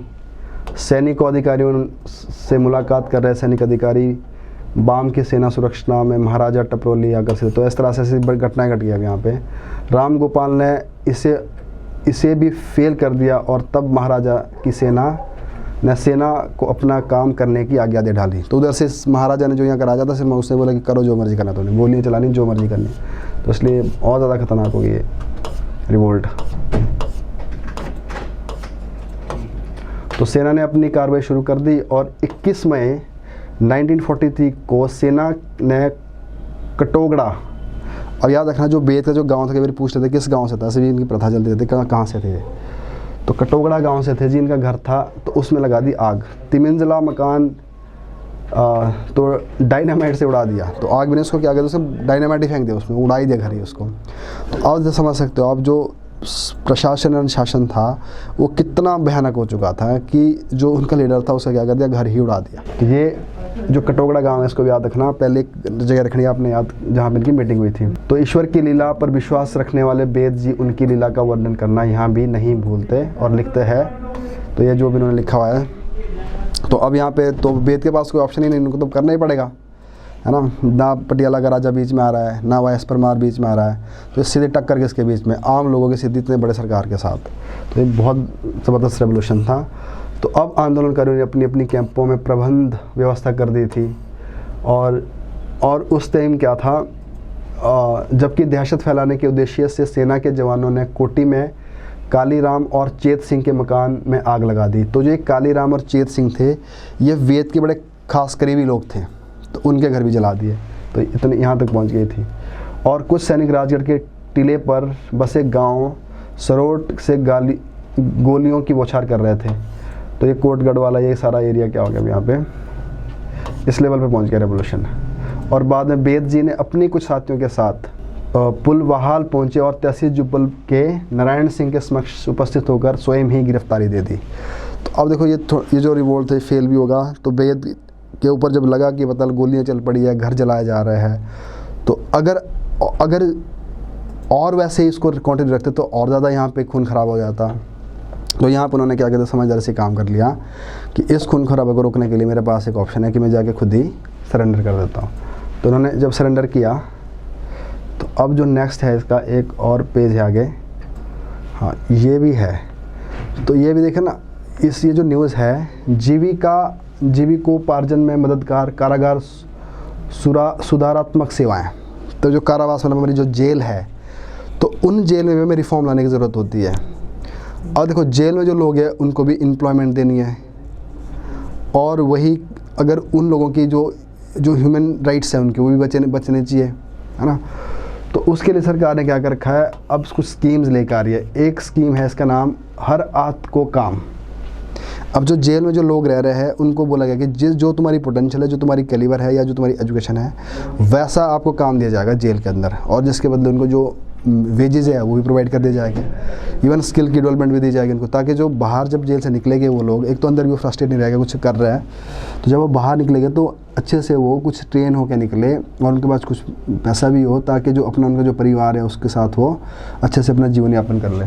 तो अब जो हर खात से काम, अब सरकार क्या बोले कि इनसे हम एक काम और करेंगे, इनका जो प्रोडक्ट होगा, जो भी कुछ बनाया गया है अपना प्रोडक्ट बनाएंगे, उसको एक स्पेशल ब्रांड से बेचा जाएगा मार्केट में। तो वो क्या होगा, हिमकारा ब्रांड। तो ये दोनों क्वेश्चन प्री के लिए है, हर हाथ से काम किसके लिए स्कीम है ये, और हिमकारा ब्रांड किसका है ये। तो अगर उसमें हिमकारा होगा कैदियों का, तो आप सबसे पहले उसको एलिमिनेट करोगे, कैदी तो हो नहीं सकते। तो ये हिमकारा किसके लिए होगा, कैदियों का एक ब्रांड होगा जो मार्केट में लाया जाएगा। तो उसके साथ साथ सरकार इसके लिए और भी कुछ कर रही है। हाथ से काम योजना के तहत जेल में बेकरी, कैंटीन, सिलाई, वेल्डिंग, कार वॉशिंग, लॉन्ड्री, ऐसे काम उनको सिखाया जाएगा और उन्हें सिखाने लिए जाएगा, इनसे काम उनको पैसे दिए जाएगा। हिमाचल प्रदेश जेलों में उत्पादित उत्पादों को हिमकारा ब्रांड से बेचा जाएगा जी। तो उसमें क्या हो सकता है, निर्मित शॉल, मफलर, कोट, पट्टी, और ये सारा कुछ यहाँ पे हैंडलूम मार्क्स लगेगा इनके यहाँ हिमकारा वाला। तो ये सारे काम करेगी सरकार। और बाकी इनके लिए जो भी उनके HIV के टेस्ट हो गया, ब्लड टेस्ट हो गया, है ना। और यहाँ एक बात और भी है, इस समय कुछ कैदी स्नातक एवं जमा 2 की में पढ़ रहे हैं। तो इग्नो के द्वारा क्या हो रहा है, उनको पढ़ाई भी की जाएगी। जो जेल में ऐसा ना उनके उसकी अगर कोई किसी का जो पढ़ने वाला टाइम हो जेल में निकल गया 5-6 साल तो भी ख़राब हो जाएगा। तो गवर्नमेंट क्या बोलती है, अब इनको अगर पढ़ना चाहता तो वहीं भी इनके इग्नो के थ्रू इनके एग्ज़ाम करवाइए और अपनी पढ़ाई भी कर सकते हैं। तो जो जमा 2 के परीक्षा भी कर रहे हैं और अपनी जो डिग्री ग्रेजुएशन भी कर रहे हैं, तो इस तरह से ये भी हो सकता है, अगर किसी को प्रिपरेशन करनी है तो जेल में बढ़िया, कोई डिस्टर्बेंस भी नहीं होगी, ना घर वालों की तरफ से होगी ना किसी और तरफ से होगी, अपना जेल भी काटते रहो और अपनी तैयारी भी करते रहें। तो इस तरह से ये सारे इनके जो सुधार के लिए काम किए गया जी। एक स्कीम है सरकार की, इसको किसी बंदे की स्टोरी में कवर कर दिया है इसको, प्रोत्साहन और खुशहाली का समाधान बनी राज्य कृषि यंत्रीकरण योजना। अब राज्य कृषि यंत्रीकरण योजना क्या बोलती है कि जो एग्रीकल्चर के जो बेसिक जो इंस्ट्रूमेंट्स होते हैं काम करने वाले, तो उनको सरकार देगी सब्सिडी पे कि आप खरीद सकते हो। तो इसमें किसी बंदे की स्टोरी कवर किया, सिरमौर का कोई है, तो वो पहले अपनी जो ज़मीन थी उसमें अपने जो हल चलाते हैं बैलों के साथ, वो बड़ा मुश्किल काम हो जाता था कि पूरे साल बैलों को भी पालो, फिर हल का प्रबंध करो, फिर उसके बाद जो काम 2 दिन में हो सकता है वो पूरे दिन में करो। तो ऐसी जो उसकी जो प्रॉब्लम्स थी, तो उसकी वजह से वो सोचता है कि मैं आगे जाके एग्रीकल्चर छोड़ देना, मैंने करना नहीं है। तो अब उधर से हम चाहते हैं कि एग्रीकल्चर में लोग आए, फार्मर की इनकम बढ़े। तो अब कैसे बढ़ेगी, जब लोग अपने कन्वेंशनल तरीके से काम करेंगे, और अगर उसका कन्वेंशनल तरीके से उनको उतना प्रोडक्टिव नहीं हो रहा है उस चीज़ से, तो ऑब्वियसली उसे क्या करेंगे, बाहर निकलने की कोशिश करेंगे। तो इसलिए सरकार ने क्या बोला कि राज्य कृषि यंत्रीकरण योजना, तो सरकार क्या करेगी, इनको कुछ ऐसे बढ़िया सा वो देगी, कुछ इंस्ट्रूमेंट देगी और इस तरह के कुछ उनको औजार दिए जाएंगे, जिससे उनकी जो खेती है, जो उनकी कृषि है, वो टाइम भी कम ले और प्रोडक्टिव जो उसकी प्रोडक्शन है वो भी ज़्यादा हो जाए। तो इस तरह सरकार क्या करती है, इनको इस तरह की सब्सिडी दी है। तो उसमें बताया गया है कि राज्य कृषि यंत्रीकरण योजना आरंभ की गई है हमारे यहाँ, जिसके अंतर्गत प्रदेश के किसानों को पावर वीडर खरीदने के लिए 50% उपदान, मतलब पावर वीडर क्या होता है कि जो जिससे जोतते हैं, अगर आपने देखोगे ऐसे होते हैं, वो इंजन लगा होता है उसमें, वो हल समझ लीजिए जो लोग इंजन के साथ चलाते हैं उसको, उसमें बैल की जरूरत नहीं पड़ेगी। तो उसमें जी 50% का डिस्काउंट दे दिया, और 25,000 रुपये तथा ब्रश कटर, एक ब्रश कटर होता है, वो क्या करता है, जो भी घास होती है, झाड़ियाँ होती है, उसको काटता था। वो भी ऐसे जैसे हाथ से पकड़ के, वो भी ऐसे घूम के उसे एक ब्लेड लगी होगी, वो काटना स्टार्ट कर देगा, उससे उसके भी लोगों को पैसा, उसका फ़ायदा मिल जाएगा। तो पावर बीडर और ब्रश कटर, ये 2 ऐसी चीज़ें हैं जिससे किसानों का जो लेबर है, वो लेबर यहाँ इनकी बच जाती है। तो इससे लोग अब क्या करें, वहाँ पे मतलब आलू, सब्जी, बहुत सारी चीज़ें ये उगा पा रहे हैं उस सीजन में। तो ये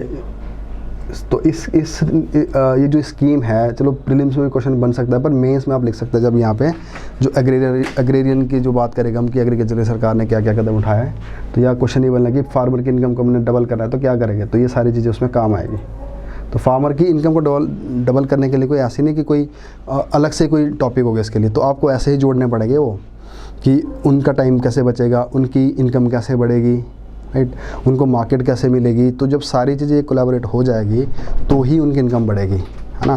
जैसे प्रधानमंत्री जो किसान निधि जो स्कीम है, जिसमें उनको 6,000 रुपये मिलेंगे, उससे उनकी कीमत बढ़ जाएगी, है ना। और ऑर्गेनिक फार्मिंग की तरफ जाएंगे, उसमें बोले प्रोडक्शन कम होते हैं पर चलो रेट अच्छे मिल जाते हैं उसके, क्योंकि लोग अब सब ऑर्गेनिक फ्रूट्स या अनाज खाना चाहते हैं।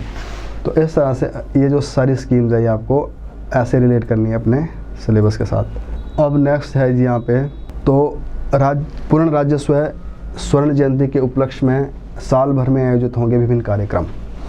अब 50 साल हो गए पूरे, तो अब 1 साल हमें इसको और ज़्यादा सेलिब्रेट करना है कि क्या करना है, कहीं दूसरी जगह पे भी, दूसरी स्टेट में जाके दिखाना है अपना कल्चर को, अपने क्या क्या हमारी अचीवमेंट्स रही। सरकार भी बताती रहेगी, और अगर सरकार बताती रहेगी 50 साल पूरे हो गया तो मैं आपको बताता हूँ ये आपके सिलेबस का भी पार्ट बना रहेगा 2 साल, इस साल तो बना रहेगा। तो मेंस में क्वेश्चन बनेंगे, इसमें से प्री में क्वेश्चन बनेंगे, और सबसे ही आपके लिए ये समझ लीजिए एक वरदान है ये जो पेपर है, इसके अंदर कितने सारे फैक्ट्स दिए हुए हैं, इतने ऑथेंटिक फैक्ट्स दिए हुए हैं कि जो अब देखना पेपर का एक सोर्स बना रहेगा। तो ये जो हमारी जो पुरानी बुक्स है उसमें नहीं होगा, इकोनॉमिक्स में आगे आएगा तो वहाँ आपका रिवीजन हो जाएगी। तो शायद इकोनॉमिक्स में भी इतनी छोटी छोटी चीज़ें वहाँ भी नहीं आती कई बारी। तो इसलिए आप इस न्यूज़पेपर को आप बड़ा होता है ना, होता है कि रिलीजियसली आपको इसको फॉलो करना चाहिए, ठीक है जी। तो अब ये बोल रहा है कि हमने क्या क्या करना है कि जहाँ जाके इवन साल भर में इसके लिए स्कूलों में, कॉलेजों में, जहाँ जहाँ भी हो सकता है वहाँ पे इसका प्रचार किया जाएगा। तो और जो युद्ध योद्धाओं की सफलता की कहानियाँ सुनाई जाएगी, यहाँ के जो हिस्टोरियन जो प्लेसेस है उनकी बात बताई जाएगी। और इससे सबसे बड़ी बात ये हो जाएगी, जो हमारे जो यंग जनरेशन है, जो स्कूल में बच्चे पढ़ने वाले हैं, उनको थोड़ा इसका ज्ञान मिलता रहेगा। और ये होना भी चाहिए, क्योंकि जो आजकल की जो एजुकेशन सिस्टम है वो थोड़ा नंबर लेना ज़्यादा है, मेडिकल की तरफ जाना ज़्यादा है। तो अगर सच्चाई में देखा जाए तो हिस्ट्री का ज्ञान होना बहुत ज़रूरी है ना। तो हिस्ट्री पढ़ने से क्या होता है, जो इंसान का पर्सपेक्टिव होता है थोड़ा चेंज हो जाता है कि हम पहले क्या थे अब क्या है, और कौन कौन सी चीज़ें हिस्ट्री ने हमें सिखाई है, कौन कौन सी चीज़ें हमें हिस्ट्री में जो गलतियाँ उसको सुधारना है। और वैसे भी हिस्ट्री को पढ़ने से क्या होता है, आदमी की जो एक होता है ना, एक जब हम किसी चीज़ को जानना स्टार्ट करते हैं, खासकर हिस्टोरियन को, हिस्टोरिकल प्लेसेस को, इवन वहाँ के जो लीडर है, वहाँ के जो वॉरियर्स है, जब हम दूसरों को पढ़ते हैं, उनको समझते हैं, तो अपना सेल्फ ज्ञान भी होना स्टार्ट हो जाता है। तो वो जो अपनी जो सेल्फ जो इंट्रोस्पेक्शन होती है, वो ज्ञान होता है, वो कभी फिगर और नंबर पढ़ के नहीं होता। तो साइंस और मैथ पढ़ना बहुत बड़ी चीज़ है, पर आज की डेट से ऐसा भी नहीं उसके लिए ज़्यादा ही इमोशनल हो जाओ। तो जो एजुकेशन का एक पार्ट है उसमें ये सारी चीज़ें होनी चाहिए। तो जो सरकार उठा रही है कदम, ये भी अच्छे कदम है, बट पेरेंट्स फिर नहीं मानते, उनको तो नंबर चाहिए उतने ही 90%। तो अब नेक्स्ट है यहाँ पे, बर्फानी तेंदुओं का मूल्यांकन करने वाला पहला राज्य बना हिमाचल प्रदेश। तो बर्फानी तेंदुआ क्या मतलब है, स्नो लेपर्ड, जो हमारा जो स्टेट एनिमल भी है। तो उसका अभी हमने ये देखना है कि दोनों सर्वे करने, बहुत बढ़िया बात है कि उसका भी सर्वे करना है, जिसको वो अपना प्रे, जो उसका वो शिकार होता है, उसका भी सर्वे करना है। तो इकोसिस्टम के अंदर यही चीज़ होती है, इकोलॉजी यही बोलती है कि अगर उस इकोसिस्टम से जो उसका जो फूड है, अगर आप उसको हटाओगे, बाहर करोगे, तो जो उसकी जो जिसको हम बोल सकते हैं कि जो स्नो लेपर्ड है, इसका फूड अगर बाहर कर दिया तो स्नो लेपर्ड अपने आप चला जाएगा। तो एक यूनिट से दूसरी यूनिट ख़राब हो जाती है। तो कई बार ये भी ज़रूरी हो जाता है कि हमें उनको ही नहीं जानना कि कितने हैं हमारे पास स्नो लेपर्ड, हमें ये भी देखना है कि जिनके ऊपर वो ज़िंदा है वो कितना है। तो इसलिए हिमाचल एक वैसी स्टेट बनी है। और ये भी हो सकता है कि एक तो हिली स्टेट है हमारी, दूसरा क्या है कि हमारा जो ये स्नो लेपर्ड है ये हमारा स्टेट एनिमल भी है, तो इसलिए भी थोड़ा इसके लिए ज़्यादा कंसर्न रहता है। तो हिमाचल बर्फानी तेंदुआ और उसके शिकार बनने वाले जानवरों का मूल्यांकन करने वाला पहला राज्य बना है।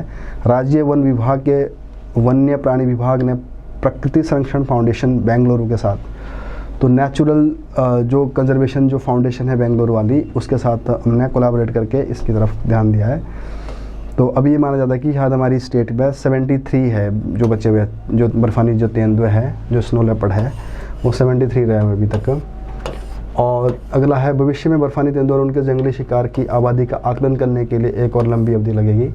तो इसमें घनत्व वगैरह बताया, इसकी कोई ज़रूरत नहीं है हमें। तो स्पीति, पिन घाटी और ऊपरी किन्नौर के हिमालय क्षेत्रों में ये तेंदुए मिलते हैं। पिन हो गया, स्पीति हो गया, और इधर जो किन्नौर है वहाँ मिल जाता है। तो कैमरा वगैरह लगा रखे है। किब्बर गाँव के 8 स्थानीय युवाओं की टीम तैयार की थी। जब ये कैमरा लगाना था ना इस एरिया में, तो कैमरा लगाने के लिए सरकार ने सबसे बढ़िया काम ये किया कि अगर लोकल लोगों की टीम बनाई। तो किब्बर गांव है तो उनको लोकल एरिया का ज़्यादा पता होता है कहाँ कहाँ क्या होता है। तो अगर गवर्नमेंट के ऑफिशियल जाते तो पहुँच ही नहीं पाते वहाँ पे। तो इसलिए सरकार ने क्या कर दिया, लोगों को लोकल लोगों की हेल्प लेके। तो अगर देखो ये भी आपके लिए एक एग्जांपल सेट हो जाएगी। तो अब इन्वायरमेंट वाला जो पोर्शन है और हमारी जो नेचुरल जो बायोडाइवर्सिटी उसको प्रोटेक्शन करने के लिए सरकार को क्या करना चाहिए, तो उसमें आप बता सकते हो एग्जांपल के साथ। सरकार को लोकल लोग को इन्वॉल्व कर देना चाहिए। और जैसे एग्जांपल कहाँ पे अभी किब्बर वाला, तो किब्बर में 8 लोग गवर्नमेंट एम्प्लॉय किए और उनको बताया कि कहाँ कहाँ कैमरा लगाने। तो इस तरह से कैमरा वगैरह सेट किए और तब से पता चला कि यहाँ पे कि हमारे पास इसको सर्वे करना आसान हो जाएगा। इन्होंने कहा कि सभी 10 स्थलों में, अब कौन से स्थल है, भागा, चंद्रभागा वाला एरिया, हिम, चंद्र, भरमौर, कुल्लू, मियार ग्लेशियर भी है, पिन, बास्पा, ताबो, हंगलंग, जो हंगलंग वैली है, उन सब में इन्होंने क्या कर दिया है, सारा काम किया है। तो बर्फानी तेंदुए की एक बड़ी संख्या संरक्षित क्षेत्रों के बाहर है। ये बहुत बड़ी ऐसी बात है कि जो हमारे असल में जो है प्रोटेक्टेड एरिया है उससे भी रहते हैं बाहर। अभी पीछे भी देखो ना आपने, जब शायद कुल्लू की वो वीडियो थी जो वायरल हुई थी, जहाँ पे लोग अपनी गाड़ियों को साइड में लगा के सड़क में, तो वहाँ पे तेंदुए के साथ वो आपस में खेल रहे हैं। तो वो क्या समझाता है कि यहाँ पे जो तेंदुए हैं वो जो उनका जो जगह है उससे भी बाहर निकल जाते हैं कई बारी। तो इस तरह से है। तो ये इंटरेक्ट आप ये बोल सकते हो कि जो आपको ज़रूरी है कि जो कंजर्वेशन है हमारे फॉरेस्ट की या हमारी बायोडाइवर्सिटी की या जो जंगली जानवरों की, उसमें ये एग्जांपल सेट हो सकता है। तो मैं कई बार क्या होता है जो शिकार है, जो उनकी जो प्रे है, उसकी भी हमें क्या करनी चाहिए, उसकी भी हमें सर्वे करना चाहिए कितना है और क्या है इस टाइम के अलावा। तो आज की क्लास को मैं यहीं पे एंड कर रहा हूँ। तो यहाँ से आगे हम जो नेक्स्ट क्लास होगी वहाँ उसमें करेंगे और जो दूसरा पेपर भी उसमें करने की कोशिश करेंगे। तो धन्यवाद आप लोगों का। तो नेक्स्ट क्लास में फिर मिलते हैं। Thank you.